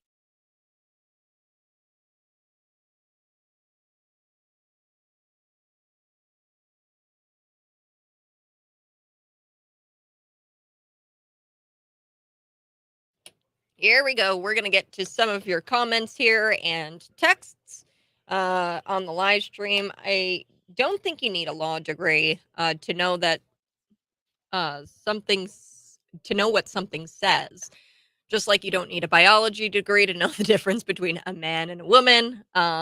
They just try to convince you of their narrative, and people that have common sense or that aren't a bunch of damn sheep can read for themselves and know what it says. Yes. Apparently somebody said that I needed a law degree in order to interpret some law writings.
Woo! Hey, good morning. This is the Morning Buzz. We're going to be back and we're going to have a very special guest in studio. We're going to talk about some Romanian refugees that have been in and around the Bloomington area, panhandling, begging in the streets, asking for money. The story of one Romanian specifically, I do want to get into. His name is John. I'm very excited. I think he's going to be popping into studio here to chat with me. Also, we are going to be getting into Tucker Carlson because Tucker Carlson just completely obliterated Fox News for bending the knee and apologizing for this chyron that read, "Wannabe dictator speaks at the White House after having his political rival arrested." That was what the chyron said. And look, folks, I think there were plenty of examples that Tucker Carlson gave that suggest that, yes, Joe Biden is a dictator. And it's perfectly fair to say that Joe Biden is a wannabe dictator. We are going to get into that. We also are going to get into some claims, some truths about the Trump indictment. There are some fake things that people are saying about that indictment. One claim is that, quote, Trump violated the Espionage Act. Let me just serve you some truth here. Hot pipe and platter of truth. No, he did not violate the Espionage Act. I have the Espionage Act here in front of me. Quote, in order to be in violation of the Espionage Act, you have to have intent or reason to believe that these documents could have caused injury to the United States and or give an advantage to a foreign nation. Trump did not, you cannot say that Trump intended to cause harm. There's nothing that suggests that. In fact, the Dems, the radical left, the DOJ, the leftists, they aren't even suggesting that Trump intended to cause harm. They just say that because he was in possession of these documents, that he was in violation of the Espionage Act. And you're wondering to yourself, Kat, is this your opinion? No, I have the Espionage Act in front of me. There's a couple of other fake things out there that I want to bring some truth to light. One being that Trump obstructed justice and schemed to hide documents. Well, that's just not true. And I've got the truth on the other side. This is the Morning Buzz. You can text in at 309-451-9299.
Good morning. This is the Morning Buzz, and we've been talking about it. 8 o'clock hour, we have dedicated some time out to talk with a refugee.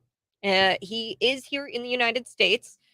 He is going to tell us a little bit about his journey. David Paul Blumenshine actually met John, who we're visiting with in studio right now. You can see myself and David Paul Blumenshine on the live stream, and we're going to be talking with John here and about his story. David Paul actually noticed John out in the streets of Bloomington Normal, right on the corner of Veterans and College Avenue. Landmark. Yeah. And tell me, DPP, how you met John. And John, we're going to get to your story here in just a second, but DPP. Well, I was driving to the studio. We have Tailgate and Tall Boys going on this weekend in the Bloomington Normal area.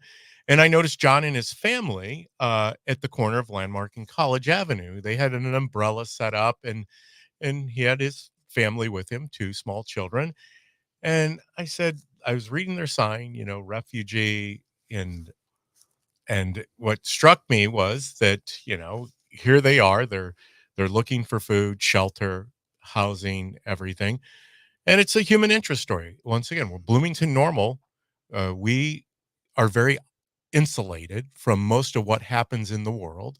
We also are very comfortable in how we live. And I have experience being in third world countries like Haiti, Dominican Republic. My wife's been to Liberia many times to teach teachers how to be teachers in Liberia. So I said, it's this human interest story. I'd like to know what his story is. So I approached John and his family and I said, hey, tell me your story. How is it that you came to be in America and standing on the street corners of Bloomington Normal?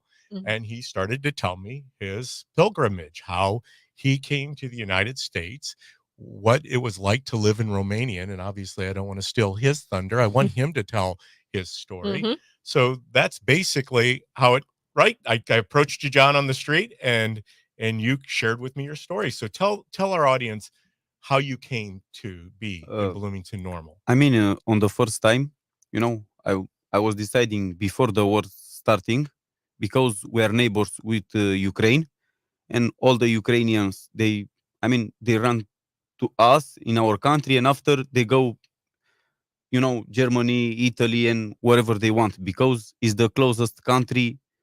We are neighbors, Yeah. And we are a welcoming country, and we welcome them in Romania. We give them housing. We give them, whoever wants to, I don't know how to explain it, if you have a spare room or something, or, Yeah, you house them. Yeah. You board them. Yes, exactly. I cannot find my exactly word, but, we house them. We give them help.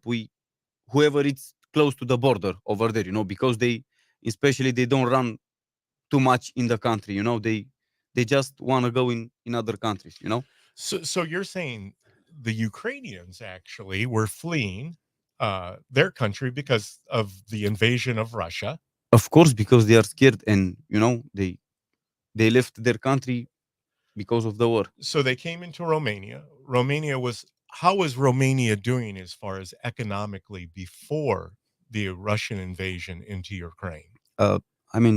That's very bad, It's a bad situation over there, because it came a lot of money from Union European, Yeah. But the government, it's kind of corrupt, and this stuff. But it's a bad situation. You have to work for about $500 monthly, Okay. and but it's not enough, because you can't make it like so that. You had shared with me, and I kind of want to make sure that we're getting all of your story out Yeah. to the people here in Bloomington Normal, because they might even see you in the next day or so. Yeah. And we're going to hopefully help you acclimate here, because right now going home is not an option. You were a mechanic Yes. in Romania, Yes. fixing cars, making $300 to $500 a month. Yeah. You have 6 children. Yes, exact. 2 of them traveled with you, and tell our audience exactly. So you started in Romania, took a flight to Mexico City, correct? No, I was starting from Romania, Bucharest.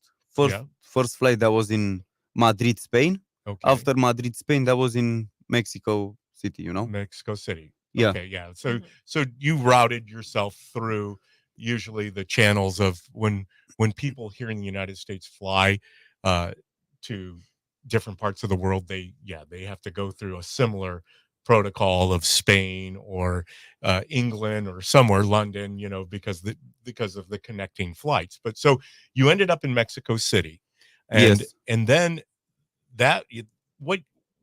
how many months ago was it that you ended up in Mexico City? I think that was like 13, 14 months ago, a year Okay. and a few months, And then the pilgrimage started into the United States, correct? Yes, I was going in Mexico City. After Mexico City, I crossed the border, and my first town that was in San Antonio, Texas. San Antonio. Yeah. So you find yourself in San Antonio. I mean, when I was going to San Antonio, the police cut me. It's just saw us. Yeah. Because we was going to the police, they got me and my family. They put us somewhere in a immigration, Retention area. Or Yes. How many people were in that facility? Thousands?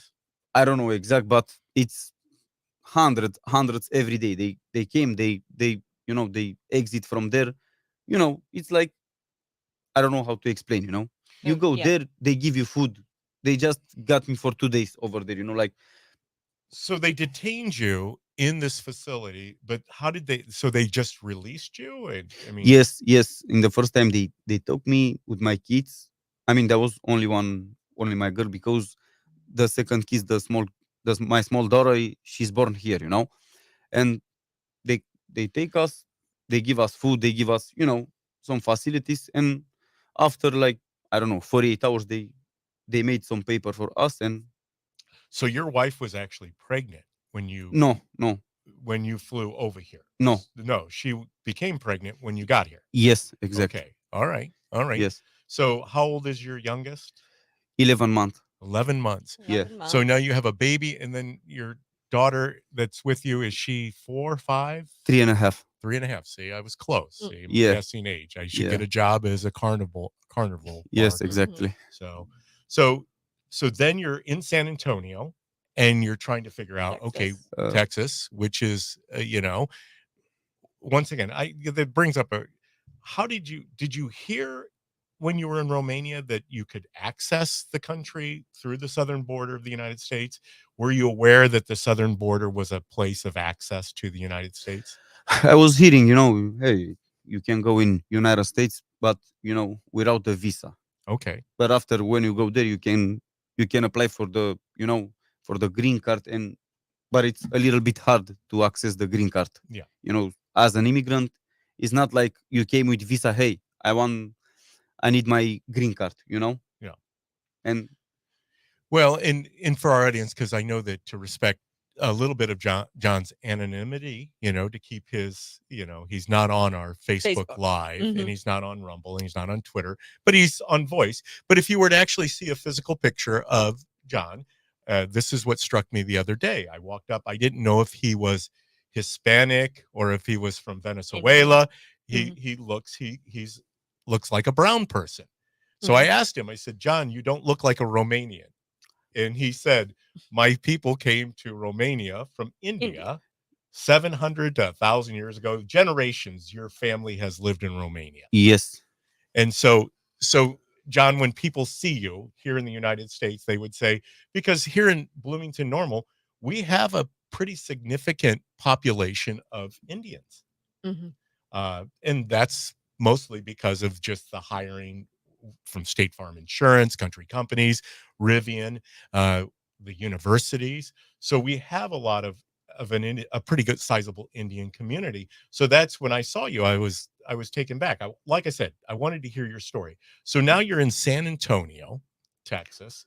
You had been detained. They said they would release you. When they released you, where did they expect you to go? I mean, they released me outside, They The bring detention center, just outside the detention center? no, the detention center. I mean, it's not like a jail or something, It's just some facilities for people. For living, for feeding and sleeping and things Yes, like that. they feed you. You have where, you have a place to sleep over there, but not together. Women's, separate, and men separate. But Okay. you have the possibility to choose who wants to stay with the child, Okay. mother or father. Yeah. So, and you're aware, obviously being somebody that's coming, a refugee from another country, do you realize that some of the people coming across the border are actually bringing children with them that are not their children? I don't think so, because when you go there, if he's not your child, is gonna be something with the police, and that's very bad. Oh, yeah. I don't think so. They made some kind of stuff. I mean, in special, if you have some relatives, and they came here, and you have some kids or something, yes, they can do that, but because they can bring it. It's Yeah. the relatives. But when they came there to the immigration, you have to go there as a parent, as an uncle, or you know what I mean? Yeah. To You have to verify that these are your children. Of course. You have to show some type. And so getting to that point about children. So these two children traveling with you now, obviously one born here in the United States. Yes. You have 4 other children back in Romania Yes. living with your parents, right? Yes. Yes. And they just finished up school. Yeah. Yesterday they they finished the school, and they will go in the 4th grade. They're going to go in the 4th grade. Yeah. So now they're not all 4 No, the same age. they just though. no. I mean, 2 of them. Yes. My boy, it's almost 11, Okay. and my second daughter, it's 10 almost. Okay. But they going together. They go together The other ones, they are too small for the school. for elementary. And how many years do they stay in the school system in Romania? The first, it's 8 years, Okay. and after, if they want to go Yeah. further, they go. If not, but that's the only reason why I let them back in Romania, because I don't want to ruin their school or their life. Or to disrupt it. But you sense that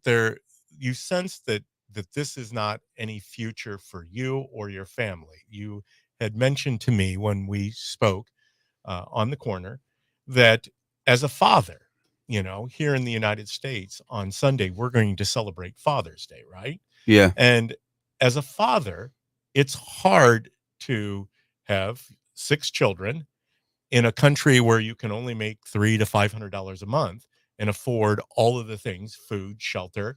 And it's hard when your kids, you see them suffering. Yes, it is. But in Romania, you can make even more. But, for what I know to do, the mechanic is not very good money. You cannot make very good money. Yeah. So your own educational experience in Romania. So I take it that you didn't go on to a university or anything like that. No. You went to work. Yeah, I went to work. As a young boy, what kind of work did you do before you became a mechanic? That was my, because my father is a mechanic, so I learned from him, and this, the mechanic can feed you anytime, because all the people, they have cars and they go broke. Yeah. The They cars break down. Yeah. Yeah, That's what and they do. Yeah. you have to fix them. Yeah. And So is your father still a mechanic over in yes, Romania? yes. So Kat and I have been on the streets a little bit because of your human interest story, and we found out here in Bloomington Normal there are other Romanians here in town, and I was telling you off air before we came on, just like we have a big population of people from the Congo who have also migrated, and a big part of that, and I'm suspecting it's like you had mentioned, they also found out because a friend of mine, we had him on air, he's a Ray Estrada, he's from Nicaragua. As a child. He lives in Galesburg, Illinois. He's running for Congress in the 17th Congressional District. He will tell you that it's amazing. A lot of people think that the southern border through Mexico into Texas, New Mexico, Arizona, California, that the people coming across the border are only people from Mexico and Central America. And that's not the case. People from all around the world are coming through our southern border now. And we are a land of welcoming acceptance. We always have been, we're a country of immigrants. And so knowing that and seeing that the population of different people groups has picked up exponentially, it lends us to get into asking questions. Okay, how are we going to be able to sustain it? Because as you mentioned, your country was put under great stress when the Ukrainians came into Romania. Yes. Well, our country is being put under great stress because we have people from all over the world coming into a country where our economy, unfortunately, isn't hitting on all cylinders like it was in the past. Mhm. Our inflation is through the roof. I think you and I talked about this, John. You remember me saying that when I asked you, how's it going out here on the street corner as far as collecting monies for your family? And you said, not as well as I thought. You know, go Yes, ahead. yes, that's right. Because I don't know, you mentioned something. Hey, the almost all the people, they have plastic on them. You know, they don't really have money. But you know, sometimes the people give you, they have their own problems. They have their, they have to pay the bills. But the majority of the people, they helping. You know, hey, I have this, I have this. You know, you cannot. I mean, it's kind to, Yeah. you know. Well, while I was standing there with you, a lady had come up. She had gone to the pizza shop over on the corner across the way from where you guys were at. And she Yes. bought a cheese pizza. Yeah. You know, she Yeah. said, I can't do much, but here's what I can do. Here's the And cheese she pizza. gave a pizza, and your daughter was very pleased by that, right? She opened that box up and she started eating Yeah. that Yes. pizza. But the people driving by, they own cars that are usually financed in most Mhm. cases. They have mortgages or rent that has exponentially gone up over the last couple years, and they don't have access to a lot of cash because gas is continuing to increase. I mean, it stabilizes a little bit, and you found that out because you had to make that pilgrimage all the way from Texas to Illinois, and you Yes. guys were able to get a van to do that. Yes. How did you guys acquire the van? Uh, there was someone like a pastor or something. Yes. And he give me this car. Hey, you can have this car for a little bit money. Yeah. That was not the real value of the van. The I mean, vehicle, yeah. that's an old van, but I can do my, I You're a can do some. mechanic. Yeah, Yeah. there You're was a some mechanic. problem with the engine, with something. I fixed those problems, and And you keep the van going. Obviously, gas is a big part of that. Gas is relatively expensive. I think in probably Romania per gallon, it's probably a little higher than it is in the United States. in Romania, it's like, I don't know how to explain it. We have liters, not Yeah, gallons. liters, not gallons. A Yeah. gallons, in Romania, it's 3.8 liters. Yes. 1 liter of, we will say gas is like $2.50. Yeah. So So similar as far as price per gallon, price per liter no, is. it's higher because 1 liter, it's 1, 2, 3, and Okay. 0.8. Okay. You have to pay like $6 or more for a gallon. for a gallon. Oh, okay. Okay, so it's $6 a gallon, which is what I kind of started thinking. My math, sorry. Liters. That, that's okay. that part That's of okay. see, John, you might not have gone to school as long as I have, but I guarantee you your conversion rate on metrics and things in liters is better than mine, because obviously in the United States we don't do liters in metric, Yeah. the metric system. Now, John, we have to take a break. Yes. We've got to get to our sponsors here, but we're talking with John. He is doesn't have a green card, illegally here in the United States, a refugee from Romania. He went to Mexico, then he got into San Antonio, and now he's here in Bloomington Normal. He is trying to With gather many enough stops in between. with many stops in between. He's made his way up to Bloomington Normal. Now he's in Bloomington Normal trying to gather up enough money day by day just to house his family. He has some children here. We're going to get to more of his story on the other side. For the radio, we're going to continue our conversation on the live stream. You guys can go there, YouTube, Facebook. This is The Morning Buzz. I'm Kat Peterson. Over there across the way, it's David Paul Blumenstein, and John is joining us in studio.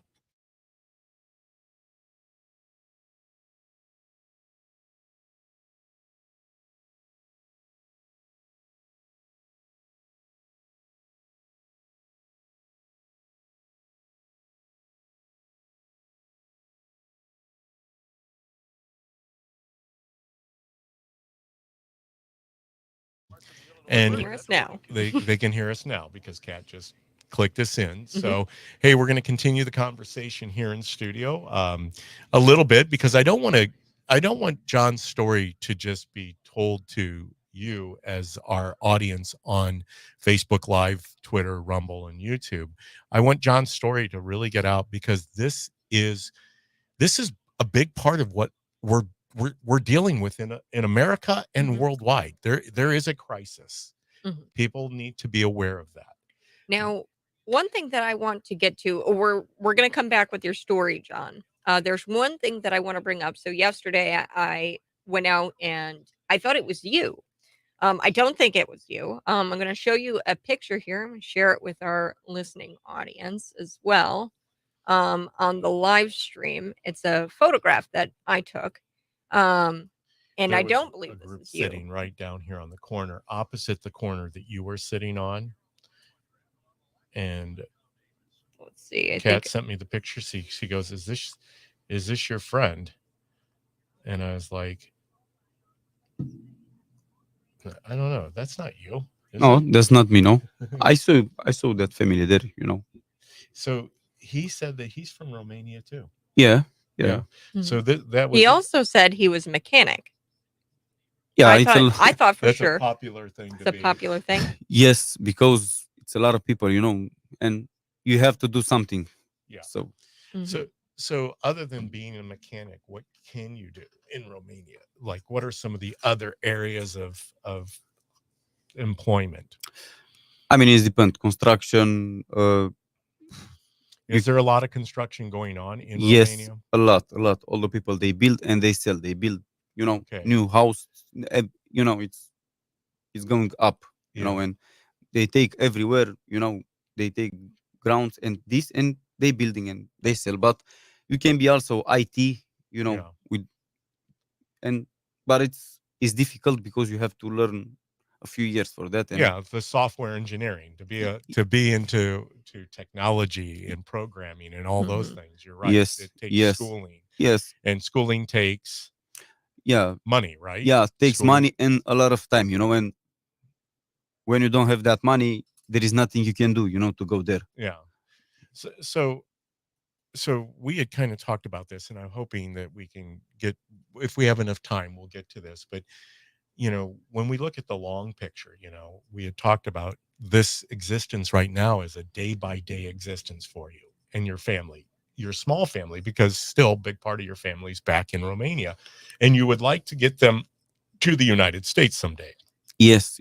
But in order to reunite your family here in the United States, there's a series of different hurdles you've got to overcome.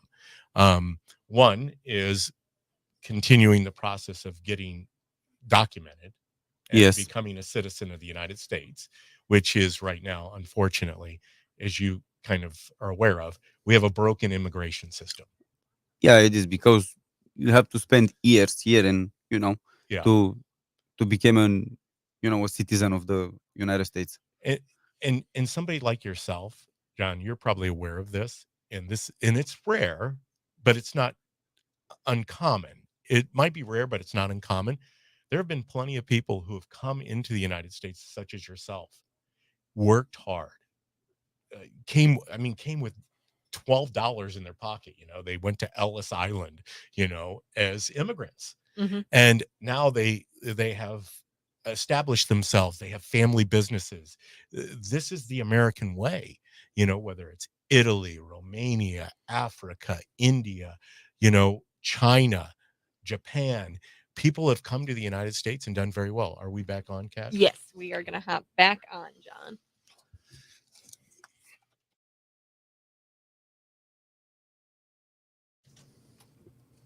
It's the Morning Buzz. Thanks so much for tuning in. You can always check out the live stream, YouTube, Facebook. I'm Kat Peterson, right across the way. David Paul Blumenshine, and John is joining us in studio. DPB met John on the street corner here, right where we work. It's on the corner of Veterans Parkway and Landmark, and he was panhandling, asking for money. He had a sign that said, "Need a hotel to stay, need food, refugee, God bless Jesus." It was a heartbreaking thing, really, to see as an American, because we are very fortunate here in America. We've kind of talked about the issues that face America. We don't have cash. We are a state that, or a United States A country, that yeah. uses Plastic. So Yes. there is no such real thing as cash in a lot of. We are almost, I mean, this is the push, and we talk about this a little bit, John, the Great Reset, which obviously I'm not coming up with that. Klaus Schwab wrote a book, COVID-19, the Great Reset. So anybody out there that's screeching right now, especially our audience that's a little bit left of where we are, the cashless society is a reality. We are moving towards a cashless society. It's very rare that people carry cash. Kat, are you carrying cash this morning? I have no cash. I have no cash. Yes. And you would like to have more cash. I would. Because unfortunately, you had mentioned to me before we went on air, you were going to say, did I interrupt you, Kat? I'm sorry. No. I'm so excited because I am too. this is a human interest story that's impacting our world, our Mhm. nation. John's story is real. But you said you want to send money back to your family. And in order to do that, you're trying to take care of yourself here and then obviously send money back to Romania. Is going back home an alternative now that you've been here for 13, 14 months? Yes. It is? Yes. Going back home. Do you think you're better off in Romania than you are in the United States? I mean, in Romania, there was something different because I have somewhere to stay. We have a house, and we can stay there. But, I just came here for a better situation to build something for my kids. I mean, for their future. Yeah. So John, you bring up a good point. So you came here under the precept. Somebody somewhere told you that you could access the country, which you did. I mean, Yes. that is reality. You were able to fly via Spain or Romania, Spain to Mexico City, and then you made a pilgrimage. Did you walk to the border, or were you given transportation to the border? We was walking to the border. You walked to the border. Yes. How far was that of a walk? Hundreds of miles. No, not hundreds of miles. That was something, like 10 miles away. Okay, so you were able to get close enough. Did you get transportation close to the border? Yes. Busing? Yeah, something like that. Okay. Now they said, come on, get on board the bus and we're going to take you to the border. We crossed the border first time, we was walking about like an hour and a half after, and we was able to see a police car, Yeah. Hey, we're immigrants. The police take us and they bring us to the immigration. To the facility. Yes. The detention facility. Exactly. And so my point being is, Kat, is these are people from around the world that are hearing that there's the ability to make a better life for themselves. And that, And it's not just John, which is something I want to point out, because yesterday I took some time and I was talking with several Romanians just blocks away from each other. I asked those Romanians, I showed you a picture, we shared it with our audience on the stream, of a man. His name is actually Stefan. And it is not to you, but his story is very similar in that, to the point where he was also a mechanic in Romania, came here, came to Mexico, then went to Texas, then procured a van. This is what he told me. His name is Stefan, not John. And I thought for sure, I was like, am I hearing him right? Is it John? Is it Stefan? I was like, wait a second, this is very similar. Yeah. And you sent me the picture and I verified that wasn't that our was John. not John. And then I went to the corner of Clearwater and Veterans Parkway near Hy-Vee. And then I went to the corner of College Avenue. It's right there by the Dunkin' Donuts. In the median, there was a woman. She was a Romanian woman. In more traditional Romanian dress, right? Yes. Like the lady that I saw, who did not look like her descendants had come from India. She looked more Romanian, which lends us to believe that there was an influx from Romania, just like we're talking about the Congo here, because many people from the Congo have made their way, and we're seeing an influx of populations, which gets back to the point, Kat, about These are people who are hearing they have the ability to come to the United States and access our country without the traditional means of asylum seeking. Mhm. I'm assuming, did you seek asylum, John? Yes, but for the asylum you have to apply, and I don't know how to do it exactly because a lawyer asked me somewhere around $5,000, $7,000. You know. $7,000, John. I bet you were fresh out of $7,000. You couldn't take that out of your pocket. No, I don't. See, you got the humor. I like that. Yeah. See, humor is international. Yes. And you know what, John? If you asked me for $7,000 or $5,000 right now, it'd be really tough. But these attorneys are asking for people because, believe it or not, John, right now, if you want to access the country, it goes to the highest bidder. And they figure if they ask the question of enough people, there might be somebody that whips $5,000, $7,000 out in cash, and those people become citizens. They get their paperwork, their temporary visas, because they paid for it. Unfortunately, you didn't have the means to pay for it, but you're still here, right? Yes. Nobody's deporting you. They're not sending you back to Romania. Is there any fear that you're going to be deported? Not in this moment because I have some papers, you know, and every year I go to the USCIS. I have to sign. Hold on, you got to help our audience, John. USCIS. USCIS. USCIS. Okay. Yes, it's the immigration. You know. Yeah, the immigration. Yeah, okay. and I have to sign every year, one time per year. You know. Okay. And they just gave me something. I don't know how to explain it. It's like a judgment day or something. It's not a visa though. No, but in this Okay. moment I am like legally, you know, I can stay like. You can stay here Yes. for a year.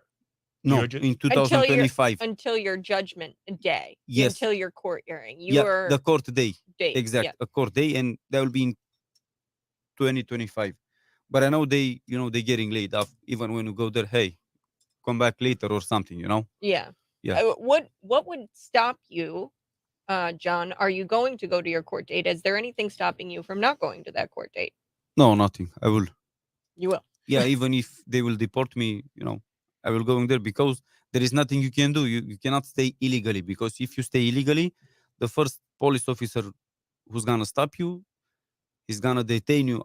And I don't know for how much time. You know, Yeah. it can be a week, 2 weeks, a month, 2 months, because what I've heard from someone else, they have to fill up a plane. You know, they cannot send you. Hey, we will get a plane to fill up the plane and fly you guys out. Yeah, in Europe. Wow. I mean, once again, and I'm so thankful that we've had this experience of finding a little bit out, because what is happening in Bloomington Normal is not rare. Illinois happens to be governed by a gentleman named J.B. Pritzker, who upon taking office just continued a policy that was put forth by another governor. His name was Bruce Rauner, and we've become a sanctuary state. Are you familiar with, did you realize that Illinois is a sanctuary state? I've heard something on TikTok yesterday, I think, about Florida. They made a law or something to scare the immigrants, the refugees. Yes. But I also heard something about Illinois. They made the law or something, it's a new law about you can get your driver's license and some facilities. I'm not sure exact about what I'm talking. John, you're right. And it's not only just about driver's license. In fact, right now, if you're like a dreamer, a DACA recipient, there's legislation that just was signed by the governor. I don't know if it's been officially signed, so hold on. Don't fact check me on that. But it's on his desk, and it might have been signed, that you can be a DACA recipient, a non-citizen of the United States, and become a police officer. Yes, I've heard of. You heard this? Yes, I've heard. Yeah, because you're hearing things, and the world of communication lets you know that too, that you can become a law enforcement officer in the state of Illinois, or this is what the bill states. Now, there's still some federal firearms license acts that prohibit someone without being a citizen actually carrying a firearm, but this is the world that we're living in, and this is the world that you were promised. And this is where I feel that as a society, we we have welcomed you to our country without truly having a pathway for you to make a way here. It used to be much easier in the United States to make a way. It took a lot of hard work, blood, sweat, and tears, as the old saying goes, John. But right now, the influx of immigrants at the southern border, unfortunately, is not sustainable. First and foremost, because our economy in the United States is not in a position of receiving. We can be welcoming, but not necessarily receiving. Kat, how did I do there? Good. We are getting close to a break. One question I did want to ask before we go to break. You say you're a mechanic. What's Yes. stopping you from being a mechanic in the United States? It's stopping me. The green card is the is the that's why I don't work like legally. The people, they are scared about that, because if they take me there and they give me money under the table, they are scared because they can lose their business. But sometimes the people take me, I don't know, a few days, 2 weeks, 3 weeks, but after, hey, there is, it's a lot of, they don't want to risk their jobs and their businesses for me. Well, and so, Kat, you mentioned that, and I do have friends who are also migrated here to the United States and run a mechanic shop and an auto repair shop. And I am going to try to see what we can do. Once again, we're not trying to break the law. And I don't think you're trying to break. I mean, you didn't think that when you entered the country that you were doing anything illegal, right? Yes, because there's a welcoming country, and that's why we came. I mean, the American dream. Yeah, the American dream. And you were told that you could access the country. And guess what? You did. You accessed the country. You were detained shortly for a short period of time. Your wife became pregnant. You now have a child who was born here in the United States. Yes. And then you made your pilgrimage from Texas through Arkansas up to, you had mentioned that you were in Springfield for a period of time, correct? Yes. Let me ask you this, John. Your wife having the child here, was that planned? Did you guys try to plan out a pregnancy to make sure that the baby was born here in the United States? No, that was just, hey, we want one more child, and we Yeah, decide I to. was just curious. And it's a good question, but here's the thing. John already had 5 other kids. Yes. John understands the importance of family, correct? Exactly. How many children did your parents have? 3. 3? Yeah. Okay. 2 other siblings. Yes. Older, younger? No, younger than me. Okay. Yeah, I'm the older. Are they still back in Romania? Yes. Okay. And do they work with your dad as a mechanic? Yes. Okay. So kind of family business. How old is your youngest sibling? It's like, I think it's 22. 22. Yeah. Okay. And my second brother, it's like 27. Is he married? Yes. Okay. Kids? Yes. Okay. How many does he have? 3 in this moment, and the other one, the small one, 2 kids. Okay. So your other brother. So man, your parents have a lot of grandkids. Yes. And so happy family. But that's the part that, and I know we're up against a break. And maybe when we come back and we'll talk about it off air a little bit, not off air because we're never off air any longer, right, Kat? Yeah, we're going to be on the live stream. We're going to be on the live stream, and go ahead, Kat, because I know you got to kind of take us out. We're going to be on the live stream, YouTube, Facebook. Check it out. John is going to be continuing the conversation with us on the live stream. We'll be back on the radio in just a little bit.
Yeah, so Venmo. Venmo, things like that. So we'll give that out here on the other side. Okay. We're about a minute, folks. We are on the live stream. We have John. He is here without. He has paperwork. But no green card. Yes. And John, tell me a little bit about the process of getting the van. So, did you have to register the vehicle at all, or is it just a van that you bought for cash? I bought the van for cash, as I told before. There was with some trouble on the engine, but I'm a mechanic, so I can fix it. Mhm. That was a cheap van. I mean, that's an old van, but you can drive it. You can do your job with. Hey, he can bring you from A to B. Mm-hmm. And after I was getting some temporary plates for about 30 days, and after I was going to the DMV, and I made my plates and title under my name, and But you didn't need to show any kind of driver's license because you Uh, don't have one of those. I do have my driver's license. Is it an Illinois driver's No, license? it's a Romanian It's a driver's Romanian Romanian one. driver's So, license. So that is an interesting point, because I didn't realize you could have a international license and still operate the vehicle, which gets back to my whole thing about commercial driver's license. Mhm. Do you really have to have a residential license to drive in the United States? And I do Yeah. have something. It's something here in United States, somewhere in Florida. It's a international driver's license. You can made it. You can pay. I don't know, something about $150. we're hopping back on, so hold on. 309-451-9299, folks. You're listening to Morning Buzz with me, Kat Peterson, right across the way, David Ball Blumenshine. We've been talking with our friend, John. He has been on the street corner of Veterans and Landmark, and he was asking people for money, begging for money, had some signage, had a patio umbrella, actually, and there have been several Romanian, they say, refugees, illegal immigrants, without green card status. They have documentation that allows them to stay here in the United States until a pending court date. They have to attend that court date, and that's John's case here. So he's been talking about his story and telling us about how he procured a van from Texas. Arkansas. Arkansas? Right? Was it Yes. Arkansas? Yes. And he was From a telling us pastor. from pastor and drove up to all kinds of different stops along the way, but eventually has made it here to Bloomington Normal.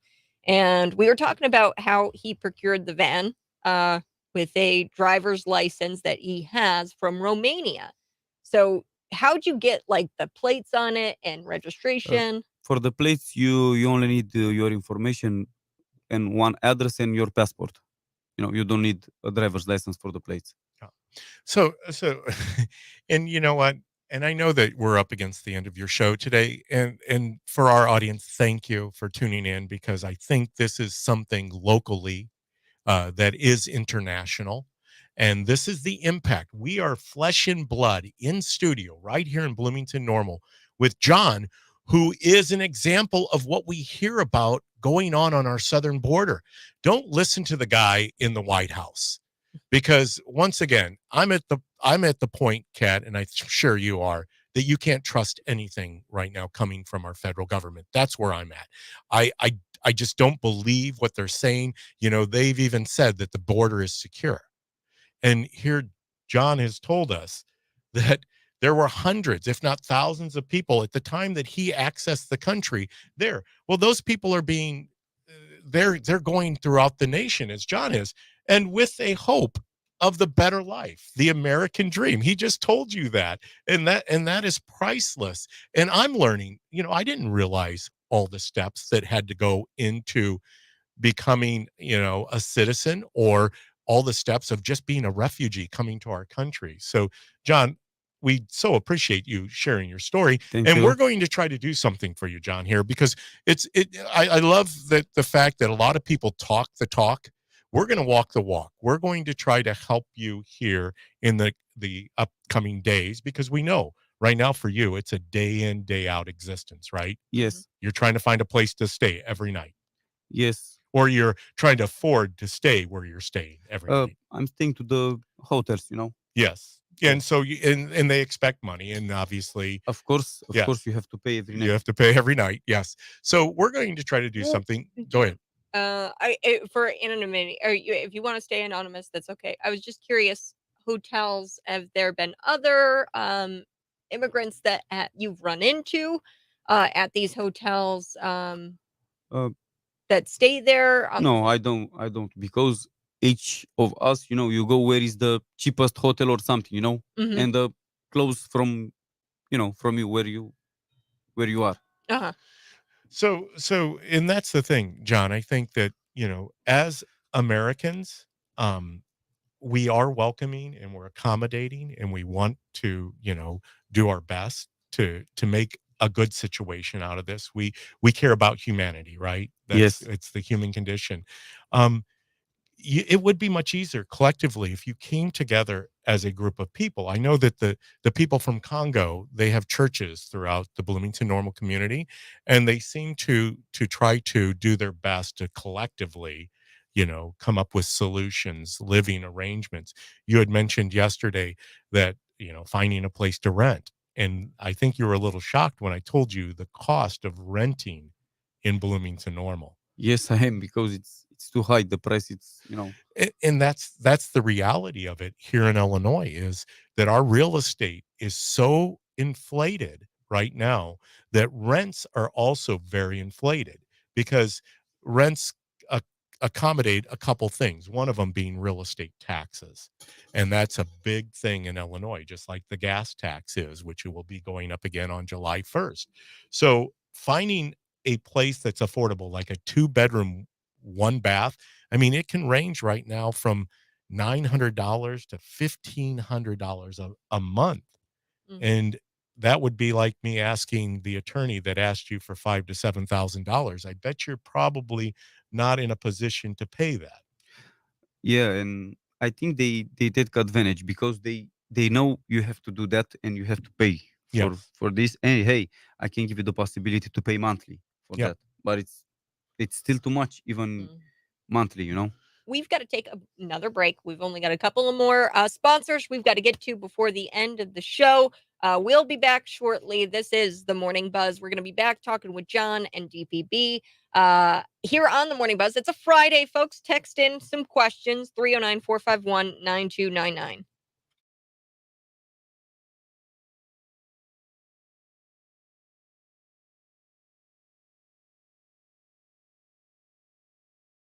And Mhm. we are here, and we are accepting, you can come by the studio. You can reach out to us via the text line. Mhm. And then as far as look at that. And he has a Cash App. He's sending it to me. Have send him it to send you. it, I'll and send then it you to you. send it to me, and then I You can send it. download it and flash it up here on the screen. Did you put me in as David Paul?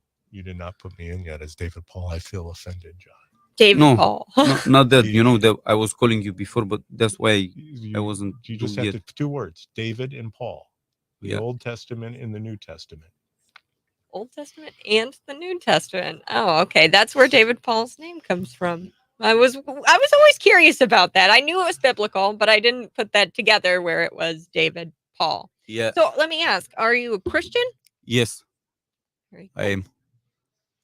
So in Romania, what is the breakdown? Christianity's one, obviously. Islam. The most of the country were Christians. You know, Okay, we have yes. some Pentecostal and something, but just, you know, a small, like maybe 5%. You know, but the majority is Christian in Romania. Okay. All right. And Catholicism was really big in Romania. I don't know how prevalent Catholicism is. Is being Catholic, or is it more I mean, evangelical Protestant? Not very much. You have Catholicism, just just a small amount of them. Okay. And not Romania, not a lot of them. Well, and that's true. I forget. I'm trying to do my geography here, because at one point Romania was under control of the Soviet Union. No. See, I'm showing my ignorance to the camera right now. Russia. Yeah, Russia was you know, under the control of Sovietics. And Yeah. yeah, you know. Yeah, but Romania has always been separate from that, more in line with Poland. Yeah, that was separate. And, you know, I don't know if you hear about Ceausescu. Ceausescu. Yes. You know. We're going to be back. Hold on. It's the Morning Buzz. Thanks so much for joining me here. You can always be a part of the show by texting in. We are going to continue our live stream for a little bit after the show here on the Morning Buzz. You can always be a part of it. Now, we are going to end the show by giving John the opportunity to share out his Cash App. We want to help you, John, because this country, America, although it's perceived as the land of opportunity, hasn't been very it hasn't been very easy for you to provide for your family, to get them food and shelter every day. You're out there on the street corner asking for money. So we wanted to have you in. We're going to share your Cash App, folks. If you want to drop off your donations, you can do so at the station. We are located at 108 Boykins Place in Normal, Illinois. You can drop off some donations to help out our friend John, who shared with me over the break that he is a Christian. So you are a Christian, John? Yes, I am. So me too. Me too. And me too. So that's three.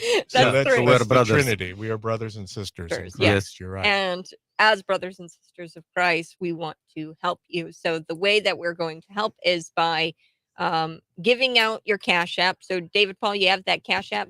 Yes, I do. What's that username? That would be, do you want me to show it to you? Oh, I see. Yes. So it's IONUT12345. Exactly. And that's your name. That's your name. You go by John. Yes. But we will plug it here on the live stream on YouTube and on Facebook. We're coming up to the end of the show, folks. So that Cash App username will be on our Facebook pages, our Twitter pages, and we're going to be sharing out John's story on cities929.com. You guys have a great rest of your day. Bye-bye. I love you.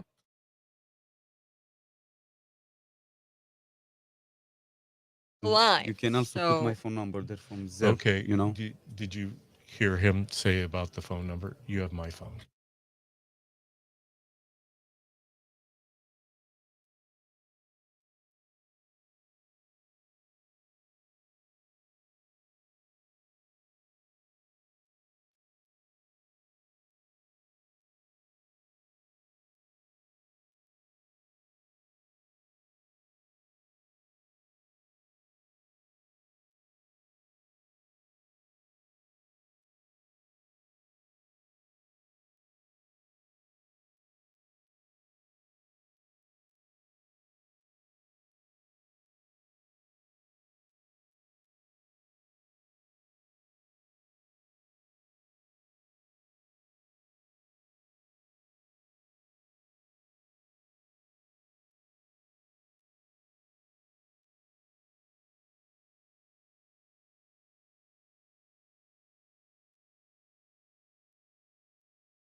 Then 16. Oh, you got to thank you. I hope so it's we're live on the live stream. I just shared that out, the Cash App with folks to donate there, and then I'm going to give them your phone number. Two of them. Two of them. And Can you give me the phone number? Yeah, 469-937-0080. You might have to give it to her for again. the Cash App. No, for the Zelle. I'm so sorry. For the Zelle. Yeah. 469-937-0080. Okay. That's for Zelle.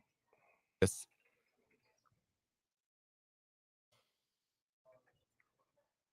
Okay. Alrighty. So one more thing that I wanted to ask you before we end the live stream, John, was do you have any kind of connections, the Immigration Project, any kind of government organizations here in Bloomington Normal currently helping you out?